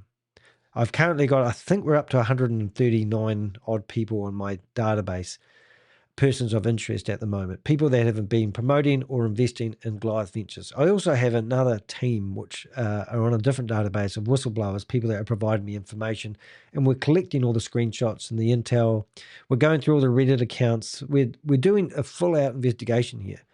And government agencies are telling me they are amazed at what we've done. This is what privatization would do to Austin investigations. This is who I am. I'm an Austin investigator. People write to me and they go, oh, how much do you charge for a review? And I go, well, you can do a koha, gesture if you don't have any money, but normally a couple $100, and I'll research and write a blog about it and tell you all the red flags. That's what we do. But this is a full-on investigation. Government departments can't do the investigation that we've done. And I understand why. I'm not saying they should. They don't have the man-hours behind it. And also, when you listen to the political news and they're talking about trillions and billions of dollars and all this sort of stuff, I mean, this is a $500 million Ponzi scheme. People that have managed to get money have gone and invested it and they've lost it. I mean, the government agency is not going to sink their teeth into this one investigation, even though this might be the biggest Ponzi scheme in Florida's history. And I'm, a guy from New Zealand with a team of Avengers who are like a dog with a bone after it. In the bigger scale of things, this is nothing, and unfortunately, when I were talking to the head investigator, and I had somebody who'd lost over $200,000, he wasn't impressed. He still wants to go after the people that invested over $1 million because they want to recover the money. And, if it's $200,000, they're going, oh, it's not worth our time. So I've got to present a good case to them to fight your things. Somebody reached out to us and they've invested $20,000 and then they had it there and it got up to $40,000. And then they were squeezed by Goliath to get it up to $100,000. So they got their friends to help invest and they put their money together and they pulled it together. Even though Goliath, you're not allowed to do that, they put their money together to get the minimum threshold of $100,000 together. Those people are bleeding the money out of Goliath. But let's just say that 2 people who invested $20,000 put it together and then they got their compounding, hyperpounded money and they got up to $80,000, all right, because they invested earlier on. That money is not helping Goliath at all. Then all of a sudden they managed to get another $20,000 and they got to the minimum threshold of $100,000. Now they've been promised they're going to get 3% return, not 5% return. You see what's happening here? So Goliath are looking at this guy. We don't want these investors anymore. We want them out. They're bleeding us dry. That's why they said in the February newsletter that they only want people who are going to invest $100,000. And every time I go after a scam, they do the same thing. Hyperverse. They were offering, if you invested $600 within, what was it? Yeah, in 180 days, you were going to get 3 times your return of your investment. And then you'd put $600 in, you'd get $1,800 in, I think it was 180 days. Don't quote me. But then when they ran out of money, they told people that you now have to invest $400. Oh, sorry, it was $300. Invest for 180 days, you'd get $900 back. And when they ran out of money, they told people now the minimum investment threshold was $400. And also you had to wait 1,200 days instead of 9. It might have been, I've forgotten what it was, but they changed the exact figures, and you'll get where I'm coming from with this, because somebody with a calculator is trying to work out how much money we're bleeding to keep the Ponzi scheme going. And that's why they rejigged everything and made the minimum threshold $100,000, thinking that they would be able to pay off some of the lower monies with that new threshold. And instead of paying out 5%, which was burning them, the bleeding, they would now pay out 3%. And they believe that they could have kept the scam going longer. This Ponzi scheme is where you pay old investors with new investors' money. And now they've gone to Canada and offered people 8% return. The only reason they're doing that is to get the cash in to keep paying people. And this is why, we've got people like Piers Curry was literally just a couple of months ago in a Zoom meeting trying to convince people to invest because they've gone undercover and they're doing these secret promotional meetings where they're telling people they're going to get 8% return if they give them $100,000. What do you think they're going to do when they get that $100,000? They're going to quickly pay everybody they can, or now they've got this other problem. Danny DeHeck's on the case, and everyone's been told to take out your initial investment. Oh my God, we can't sustain that. So what are we going to do? We're going to come up with excuses. This is not rocket science, ladies and gentlemen. This is not a credible company. This is not how business is done. I did a video ages ago about showing you what a real investor company would look like. This is not a real investment company. This is a scam. This is people committing fraud. This is Christopher in Dubai in his big flash apartment. He's bought 5 houses, $4 million worth of cars, spent $1 million on the girlfriend. Nice new handbag, by the way, Tay, whatever your name is. We've been corresponding with Chris's girlfriend. I can send her a message and she writes back. It does sound like Chris is answering her messages, but she said that I've got it wrong. Chris is a lovely guy, and he's just trying to help people with their financial futures. Patrick Ben David took $1 million from Christopher. So Christopher could stand up at the stage at the Vault 2025 event and tell people that he helps people with their passive income. How's your passive income going at the moment? Christopher apparently does pancake swaps. And that's how he does, he makes the money for people. All of a sudden, everybody in the world has got it wrong. Even Andrew Tate lost $1 million to doing leverage trading. Imagine if Christopher was on that yacht with Andrew Tate, and Andrew Tate says, "Hey, Chris, what are you doing with all the money that you've got?" "Well, it's all secured in a mystery bank account that no one knows about, but let's just say I had access to that. What are you suggesting?" "Well, I do leverage trading. And that's where if you bet on the tide coming in on crypto, you can make a lot of money. But when the tide goes out, you lose all that money." Andrew Tate lost $1 million in leverage trading. It's in my blogs. I've written about it. I've told you about it. I've given you the exact accounts, the crypto wallet addresses where he's done it. We can see the money. Other influencers were talking about it. They actually deem him a very bad trader. Now, if Christopher has decided to put all that money into leverage trading like Andrew Tate had and lost it, and we can prove it, imagine all that money that Matt Burke said was secured in 2024, 115% was, where's that money gone? Has he blown it all on leverage trading? And when you blow the money on leverage trading, you lose it forever. You never get it back. It just coincided that happened in October when all the money stopped. Now, I can't prove this. It's a good theory, good story to tell around the table when you're having a few beers with your mates, but not a good story to tell when you're sitting there with your husband or your wife or with your children and they're asking what you've done with the inheritance money. All right, so let's carry on. We know that the 10th of December, at least one investor received $100,000 back and their initial investment back, along with dividends. So $179,000 was the exact figure they received back, 10th of December. Did you get any payments in December, November, October? That person was receiving 5% because I found out through some kind avenger that the new threshold was only 3%. More recently, within the last 7 days, another individual, someone with significant influence and the ability to cause serious trouble for the company, this could be you, also received their money back in full. Now, I don't know whether they got their dividends or just their initial investment, but they received their money back. So in the last 7 days, guys, people have been paid.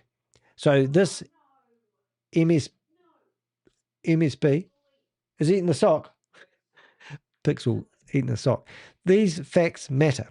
They directly contradict the claim that payouts stop because of the banking issues, MSB approvals, or technical constraints. This is a company that positions itself as operating in crypto, yet it's asking investors to believe that no payments are possible, while selectively making large payouts behind the scenes. Come on, guys. Do you want verification of that? That tells me several things. Funds can be moved when the company decides they need to. Payments are not being made based on contractual order or exit requests. Proximity, influence, and pressure appears to matter more than fairness. Doesn't matter where you are in the queue. Selective payouts are not a sign of stability. They are a sign of, I don't even know what that word is, but I know it's going to be a goodie. Triage. Triage. That sounds like this would be good for all the medical people that have invested, because this triage word is really for you. Deciding who needs to be calmed, who can be stalled, and who can be left waiting. So that's what they're doing, guys. They're just trying to work out that they're fudging this as far as they can. That's not how legitimate investments operations behave. It's not how companies behave. When it is managing risk to itself, when it is managing risk to itself, not meeting obligations to investors, and it makes every excuse about banking delays and MSB approvals, increasing. I can't read that. I'm tired. Difficult to take seriously. How people are brought into Goliath.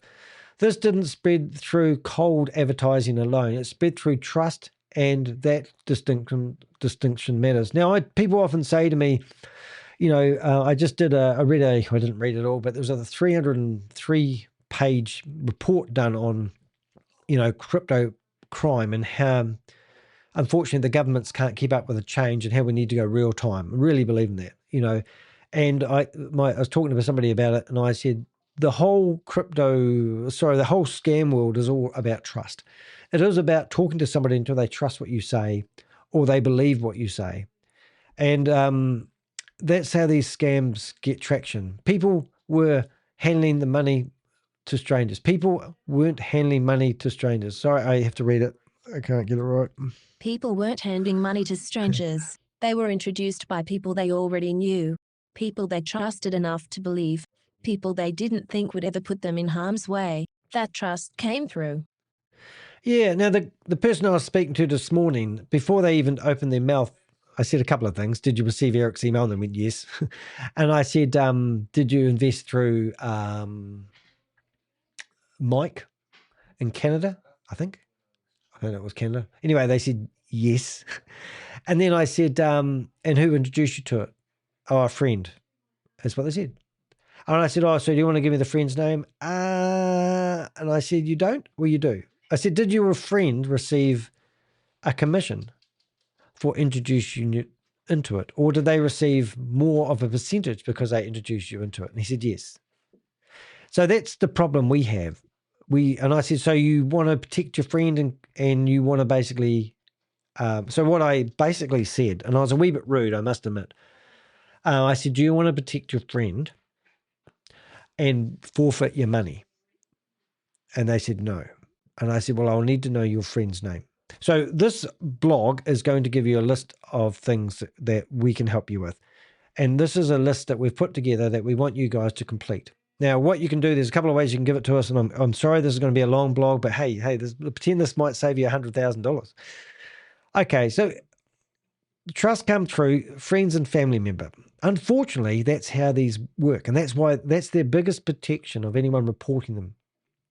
Romantic partners and close personal relationships, church groups and community networks. We know Chris went out to all the charities and pledged $2 million. He stood up in the White House at a dinner for Fentanyl Day held by Jackie Segal and pledged $2 million to give to the charity by the end of the year. Now, I'm pretty sure they'll be sweating thinking that money's not going to turn up. But that's what he pledged in front of Kash Patel.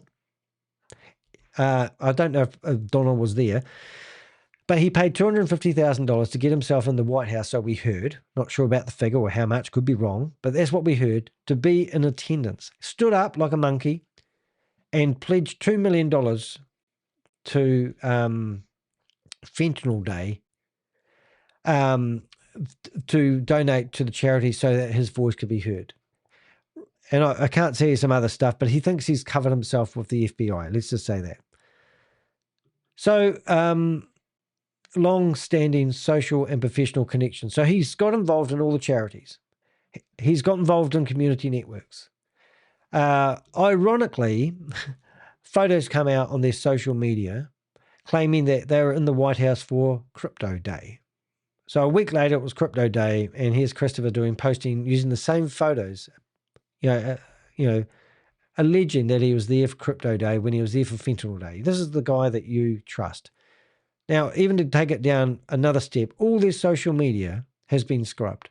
Everything except 6 new videos that have been published but look like they're all done with Chris, but done with AI.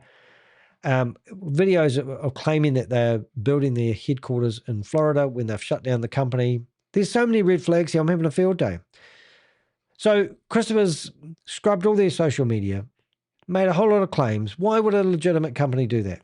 That's why this situation cuts deep. Many payments stopped. Many people did not speak up because doing so felt like accusing someone close to them of being involved. The guy spoke to me today. I'm just using him as an example, but I had 4 people yesterday.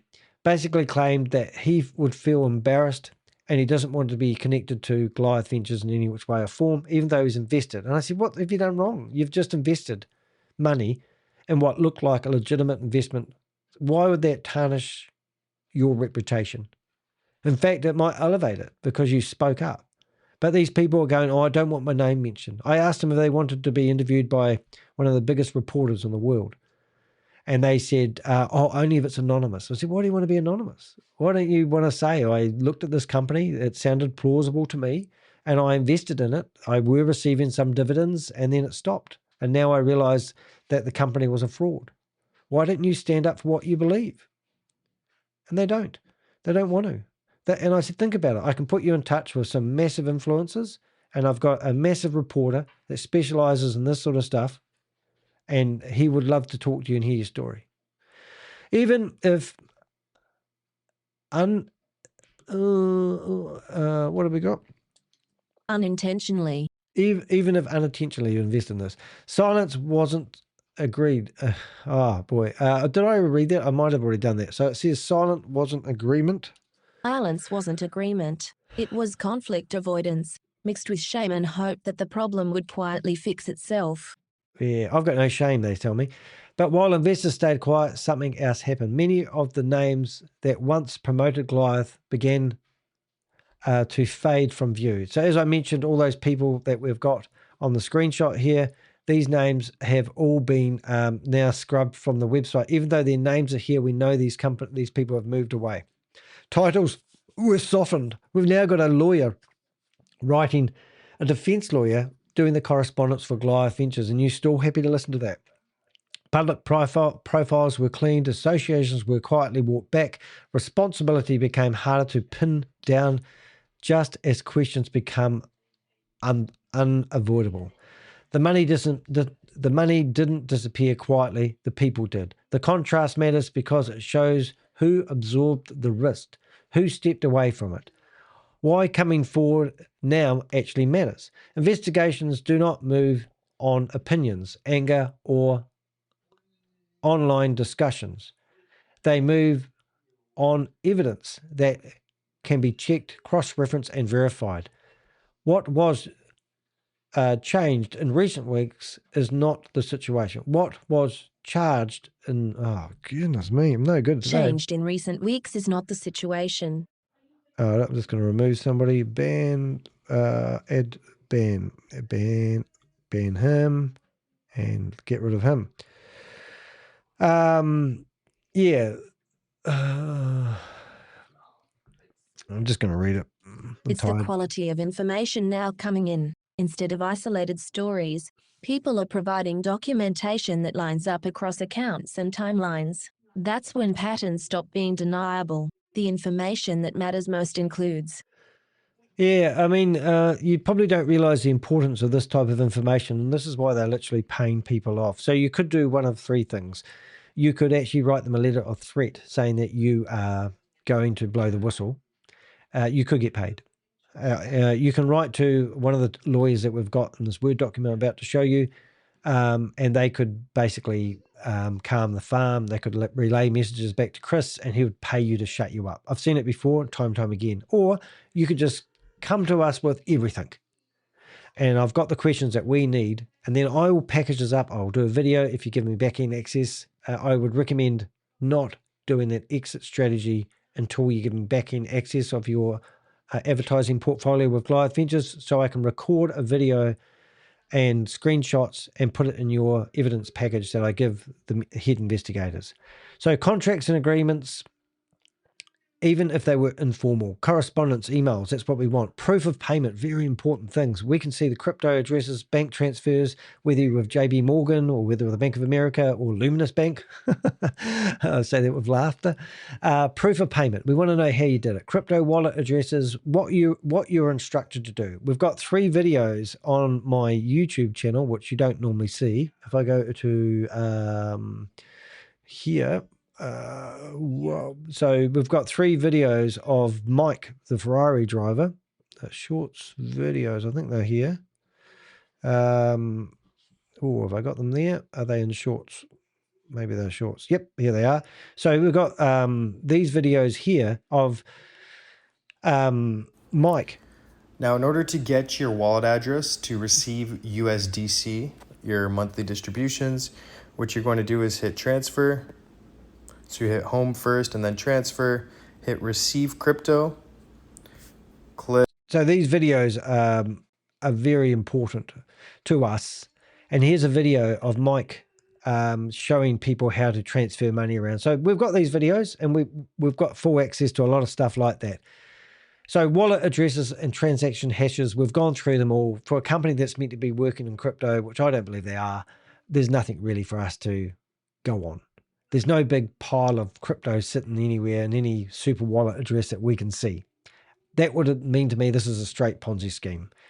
We've even, some of the biggest people that have been on Netflix who fight real big crypto crimes have had access to our crypto addresses, and we still can't find anything.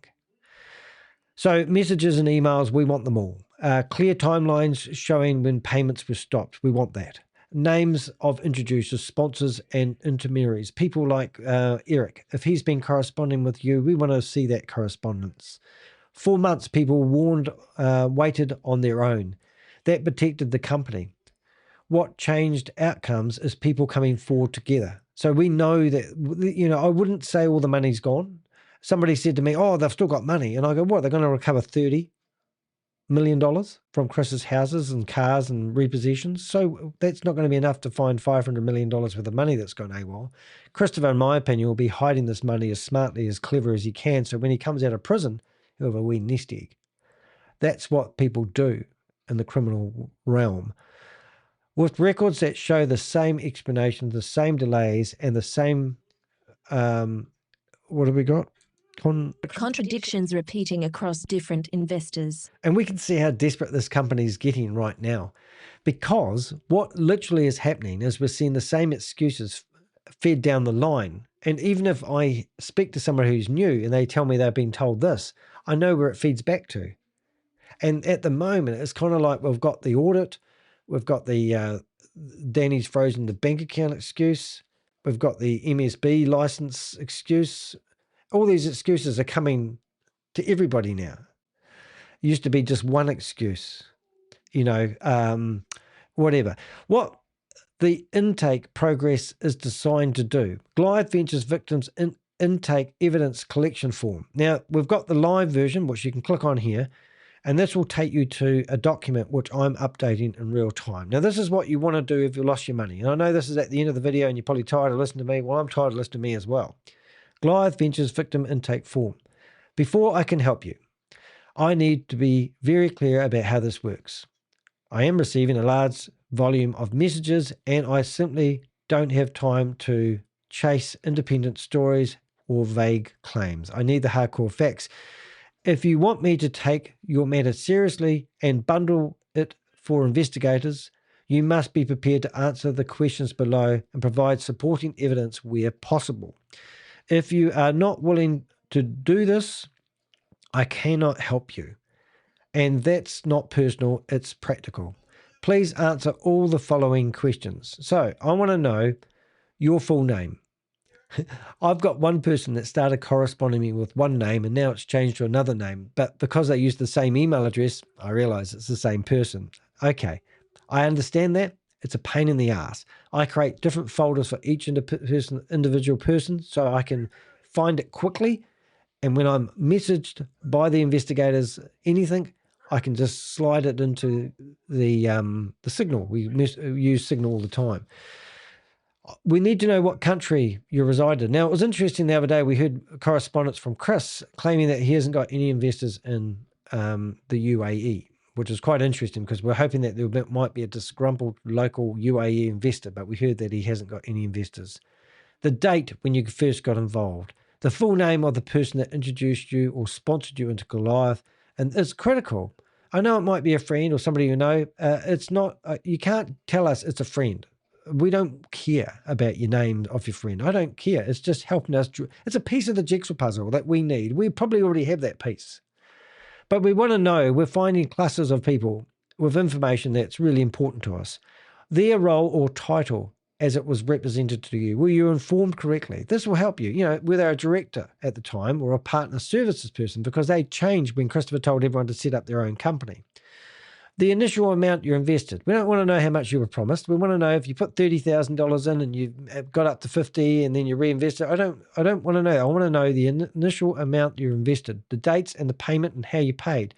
Any initial investments made later on. A lot of people have tested the water. One guy put in $1 million. He went back and put 15 million in. Okay, that's what people do. That's how all these scams work. You test it with $100, you go put 1,000 in because you put one lady thought she was entitled to $24,000. No, one lady thought she was entitled to $55,000. And then when she started doubting the platform, they deposited $200,000 into her fake crypto wallet. So now she's sitting there looking at $255,000. She put in $24,000 hoping that she would be able to withdraw the money. Every time she went to withdraw the money, they said, you need a special license to withdraw money. It's called a blah, blah, blah, go purchase it. Then she would need another license. She initially put $100 in. She withdrew $50 and got the money back home and then had trust. And then from that point forward, they kept topping up her account with money that she's theoretically got. And she finished up borrowing money from friends. She refinanced her vehicle, took out cash from her bank, and she's put everything into it. $24,000 from a $100 investment, thinking that she's got access to $255,000. That's how these scams work. So what I'm getting at here is a lot of people have put some money in, realized it was good, and then got more money and then put that in. And that's how these scams work. They know you put $100,000 in, you still haven't taken your initial investment back, but you've gone and found more money and put it on top. They're still up on the ante, aren't they? And that's how they work. So you need to let us know when you first put your first investment in and whether you put any other money. How payments were made are very important. Like we know that Wise's Bank were really cool. So I could put Wise's. So this is a live document for me. Dashboard balance, third party, whatever it is. How much, if anything, have you actually received back to date? Did you hyper compound your money? Did you take out dividends? We want to know. Just tell us. You're not going to get in trouble. When payments stopped, approximate date, when you had requested an exit or terminate your account. If yes, what date? And if not, why not? Whether you were given a reason for non-payment. Not what excuse do they use? That's always interesting to us. Why does that piece not fix in the jigsaw puzzle, Danny? That's because there's no such thing as an audit. Do you have any copies of the following? Signed contracts and agreements, proof of payment, bank statements, confirmation, wire transfers, crypto hashtags, dashboard screenshots, emails, WhatsApp, telegrams, text messages from your sponsor or Goliath, exit or termination correspondence. We have it all, and they're all different. Well, they're not all different. They're all very similar, to be honest, but a lot of them, we like to see them. Are you willing to provide these documents, PDFs, or clear screenshots so we can build a proper evidence pack? Yes. Do you want to remain anonymous publicly? Yes, that's fine. We get it. I understand. I did give the guy a bit of pressure today, asking me if he wanted to speak and squawk loud. He goes, oh, no, I'm very public. I don't want people to know who I am and what was happened. Are you willing to speak to investigators if they decide your case meets their threshold? Is there anything else you believe is important that hasn't been covered above? Let us know. So what you can do is you can come here, highlight the whole form, copy it into an email, and answer the questions in between 1 through to 18. Right, now the fun part. I want to be crystal clear about one thing. I cannot help people who want insider information, but don't want to provide the facts. Want to stay silent and hope a miracle payout. Want advice without accountability. Want me to do the work while they take no risk. I mean, it's all risky for all of us. Look at the risk I'm taking here. I've got guys that are knocking on my door of my house, offering me stupid money if I remove my videos and write a Dear John letter. I told them to stick the whatever up their ass, and I've got this all on video, and I will put it out after this fully explodes. I can't help people who are I can help people who are prepared to document what happened and let the evidence speak for itself. Don't be guilty. Don't feel horrible. Don't feel anything, guys, about what's happened. You've had professional scammers come to you and pitch you something that sounds pretty good. You've got friends that have also invested in the pretty good thing and they're getting dividends back. Why wouldn't you invest? Well, I can tell you 10 reasons now, and I'm sure you can tell me 20 reasons now. But at the end of the day, it's not something to be ashamed of. If you so basically you can read that yourself. Now, this is quite funny. Now, if you don't want my help, in the same document here, we have got, and this is publicly available information, YouTube, but I won't put it on the screen for too long because I'll probably get asked to take it off. But if you want to do your own complaints, I have actually put the lawyers. Now, this is really ironic. I'm going to put this here anyway. The lawyers that have been trying to lodge a lawsuit in Orange County against me that don't have any jurisdiction over a New Zealander are at 200 South Andrews Avenue, Suite 600. Okay? Eric Clayman, the person that's just represented himself as somebody who's a defense lawyer, is at 200 South Andrews, Suite 604. Can you believe that, guys? He's 4 doors down from the same lawyers that have been working for Goliath trying to shut me up, who have knocked on my door with their private investigators trying to offer me money. How intimidating do you think that is to me? Can you believe that? Do you realize the company that you've been investing in has sent people to knock on my door to offer me money to shut the F up? Can you believe that? And now you've received a letter from a defense lawyer who's 4 doors down from the other lawyers. So if you want to email these 2 lawyers demanding that they pay your money back, you can bet your bottom dollar they're in correspondence with Christopher. And that could be your way of getting your money back. So I'll put that there. And also, remember, I have email correspondence from Eric stating his position, and that was in the blog. So that document there is on the blog. So if you're watching this video and you think, boy, this guy can talk, and I'm really tired, by the way, you can click on the live updated version, or you can download the PDF version. That obviously I'm not going to update because I'm too busy. But the reason the Goliath Ventures Victim Intake and Evidence Collection Form exists for one reason: to turn shattered experiences into structured evidence that investigators can actually use. Look, I understand. The guy rang me up today. He said everything's real bad at the moment. I can't afford this. I'm ashamed. I wish I never got involved. Is there any point going back and getting the money? All this stuff is just sad to hear. And it does actually get in my head. It's hard work. The questions are detailed because they need to be. Vague claims don't survive scrutiny. Incomplete stories don't move cases forward. Evidence does. This is time to collect the evidence. This is the time where people like Eric Clayman are thinking, oh, they won't get the money back because they haven't ticked all the crosses and dotted all the I's. Well, I can tell you that we have lots of I's on this, and we can tell you that form hasn't just been prepared by me. This is what people are asking for. People who are investigating want this information. If I can put together a nice, clear-cut one-pager with how much you deposited, where you're based, your contact details, I promise you that the head investigator will ring you personally and talk to you on the phone. If he doesn't, I'll fire him and I'll get another one. Okay. The form is designed to establish who was involved and when. The document, how the money was sent and how much. This is how they figure out where your money's gone. Record what was promised versus what was delivered. Now, you're going to be in breach of a contract from a company that actually shut them down. The 3rd of September, 2025, Goliath Ventures Inc. closed the company down. Okay? But that company shouldn't have been trading after that date. So if your contract was written by Goliath Ventures Inc. Florida, then what was promised? And that will mean that they have committed fraud. Well, they already have, but that there is going to help them. Who introduced to whom? That helps build the evidence chain, the map, the roadmap, the spider web. Built timelines that show what excuses changed payments being stopped. You can remain anonymous. It's not going to be publicly broadcasted, but the evidence has to exist. Silence without documentation only protects the people who caused the damage. Do you want to protect Chris?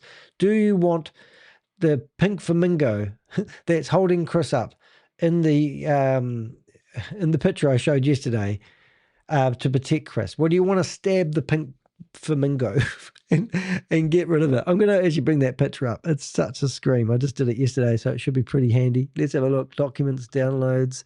Where is the floodgates have opened? Is it that one? That's it there. Look at this. There's Christopher and his pink flamingo, and the floodgates have opened, but he's still smiling. And just recently I heard from one of our informants that Christopher doesn't have a care in the world. He thinks he's protected by the US government at the moment. I'm just saying that. Probably said too much, but he thinks he's protected and he's good to go. Even though he doesn't want to be in Orlando anymore, he's now living in Dubai and spending $150,000 going to events when he's telling everyone else that money is frozen. His money's not frozen. He's got a big pile of your money. He's like Uncle Scrooge now, I'm sure. Okay, so nothing's guaranteed, no accountability. So, but nothing, what does it say? Providing information doesn't guarantee recovery, but doing nothing guarantees no accountability at all. Don't you want these guys to be held accountable? Do you really want to see videos of our boys driving? Like, look at this here. So this is Mike, right? And here he is in his Ferrari, and he's driving on. He's just bought himself a new Ferrari in the last fortnight. Okay, And he was he's introduced what we believe 100 and maybe well, I'm not going to guess. I don't need to guess. A lot, every time I get a phone call, it's 200,000, 100,000, 300,000, and here he is in his Ferrari driving. I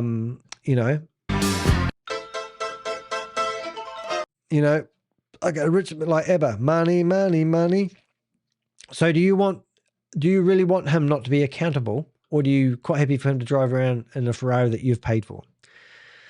What are we doing here? So let's see what we've got. Full intake from the blah, blah, reality check. A defense lawyer writing a claim, carefully worded email does not mean funds exist, payments are coming, problems are temporary.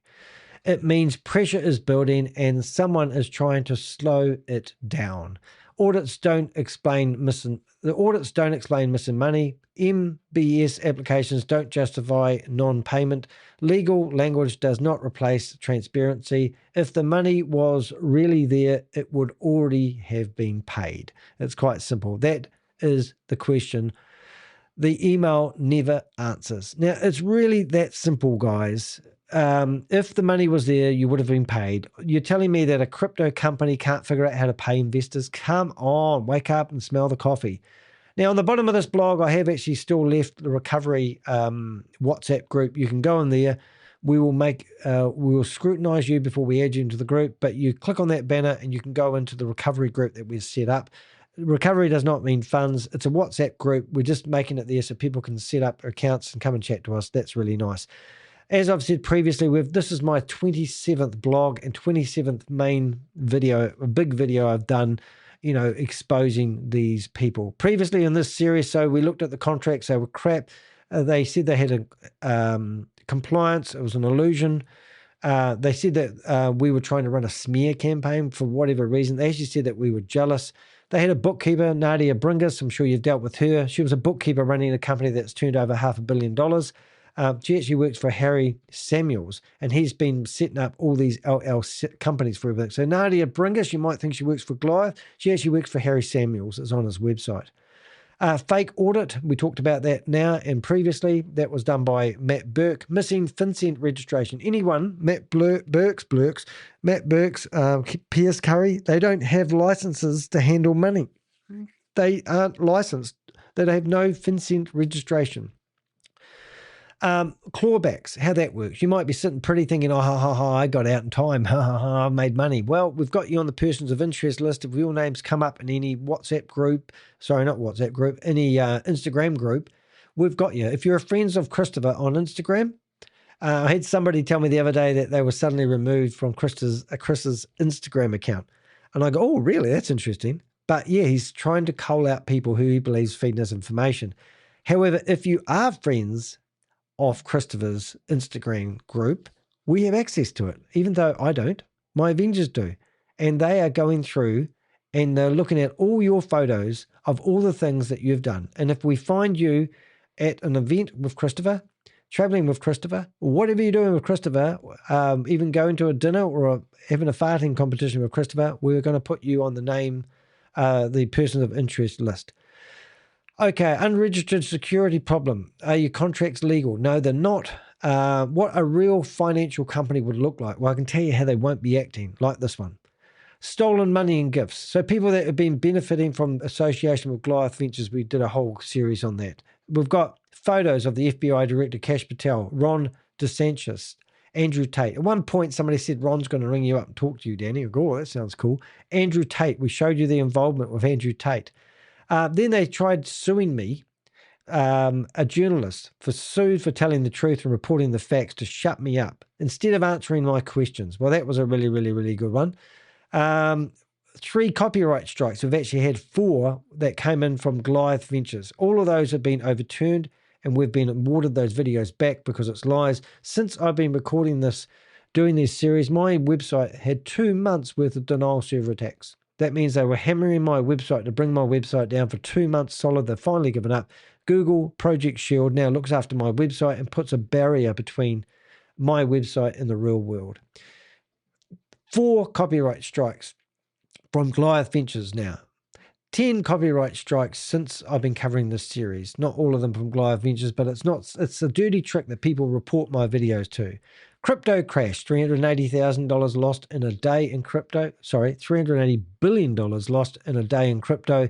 Goliath Ventures said they didn't even blink. A 22-page motion to dismiss. We've got that motion to dismiss on this here. We've filed a motion to dismiss to the Florida court saying they don't have any jurisdictions over me out of politeness. And they are still filing paperwork only to intimidate people. Quite amazing if you want to go and then read that one. Somebody was ringing us up telling us they were alleging because they spoke to us, they are a whistleblower. At the end of the day, we interviewed that person and they were more of an opportunist. It was an interesting story, so we did a blog about it. Banking breakdowns. They said they switched banks because the Bank of America couldn't sustain the growth of Goliath Ventures Inc. That was the excuse they used. These excuses don't hold up anymore. So in here, we found out that they actually have been begging for banks to take them on, because we have been writing to all the banks and asking them to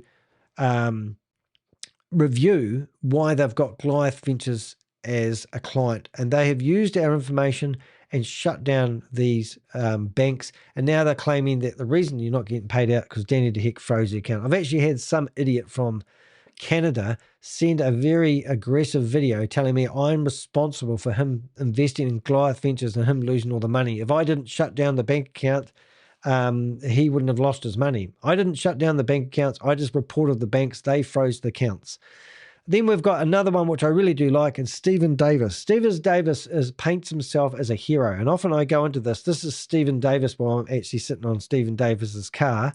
But if you go into this video, you'll actually see a video of Stephen Davis here has actually publicized himself in this magazine called The Business Insider. And here he is sitting there in front of his car, looking like the man about town. And this was a published article in the Business Insider magazine. But the sponsored article, what happened to it? Well, you guessed it, it has hopefully still been removed. It's still got the link, and it's temporarily unavailable because even they lost their nerve about publicising about Stephen Davis and his hero article about him being a fire chief. It was ridiculous. Okay, so Goliath Ventures has now collapsed. Payments stopped. We wrote about that. This was number 20. Andrew Tate, Hyperliquid Wipeout. You want to read about that. I believe this is where Goliath actually lost the real money. If you're wondering where your money is, go see what Andrew Tate did with his money. Read about it. Goliath Ventures December breakdown. This is really, really bad. This is where he was telling people that everything was okay and everything's going to be back to normal. Tomo started doing a campaign when Vince Goriata left. Goliath was telling everyone, well, Tomo, was it Marjanovic, whatever his name is, he was telling everyone to remain strong. What type of company needs to remain strong who's legitimate? But anyway, because people were starting to leave Goliath Ventures and put in their resignation, Tomo just started to do a campaign. And now what's Tomo doing? Well, the rest is history, isn't it? Oh, there is the one. So what was the 23rd one about? I'm confused now. Crypto breakdown. Investors must know. Victims facing mountain pressure, collecting funds. I don't know. This is where some people were getting paid and some people weren't getting paid. But on the 15th and 18th letter was really the one that really took me. This was really gutting for me. But to send out a newsletter on the 2nd of December telling everyone that payments are going to resume just before they spent $5 million on an event celebrating how successful they were, it was a real slap in the face to anyone that's associated with Goliath Ventures. 24th, broken promises, vanishing transparency, accountability looms. That was that blog. The calm before the storm. Everyone's waiting. A story of control delayed and retreat. Goliath Ventures Inc. deleted video. That's right. So here they wrote this video. If we go back to, what have we got? Go back to the website here. We had this video come out on one of the shorts.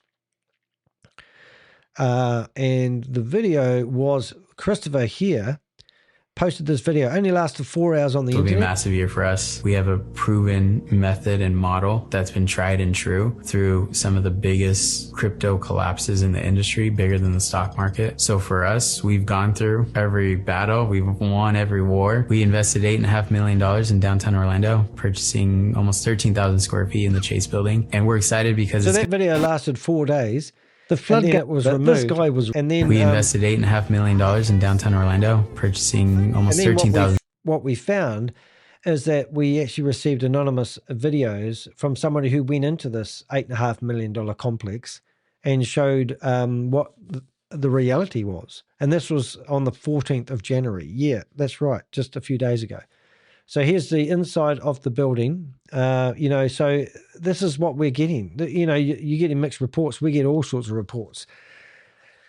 Withdrawals failed, deposits replaced with whatever we got. You get the idea. Anyway, so this was today's video, number 28 video. So how I do my investigations, open source intelligence. If you don't know who I am, I have been featured in the 2-page spread in the printed edition of the New York Times. They did a Bloomberg documentary about one of the scams I was going. I was majorly featured in that. I've been in the Guardian newspaper, Indian News, Radio New Zealand, and also ABC News. And one of my nicest comments was news.com.au profiled me as one of the leading scam busters in the world. Sorry, not the world, in Australasia, which is Australia, New Zealand, and all the surrounding little wee islands. Nice to see you in here, Rob. I don't know what you're doing in here. Contract me, climb up pyramid, tell your friends. More on scenery. Interesting. I think I'm pretty much done. I've been here for 2 hours and 10 minutes of my life. I'll never get back. I woke up this morning, hit the ground about 7 o'clock. I checked my phone. I started reading messages from people saying I received this overnight. I'd already received Eric's email. I'd already sent Eric a email asking him to verify whether he was the person that sent it. I also sent Eric a message just before I went live, suggesting that he potentially he comes on this live and perhaps mans up and actually comes on my live. I've also sent that to Christopher. What I'm getting from anything to do with anyone that's associated with Goliath Ventures is calm the farm messages. No one wants to speak to us. They want to send newsletters. Now, just to recap what's happened here, a mailing list that was shut down by Goliath Ventures has been relit up. And all of a sudden, a lawyer that is the defense attorney, lawyer, I don't know what you call them, has now written a letter on Chris's behalf and sent it out to everyone on the mailing list, basically telling people that they're having problems with a MSB license, which is a load of rubbish. But then we've showed you on the FinCEN website that they are saying that scam companies are using these licenses as an excuse to commit fraud.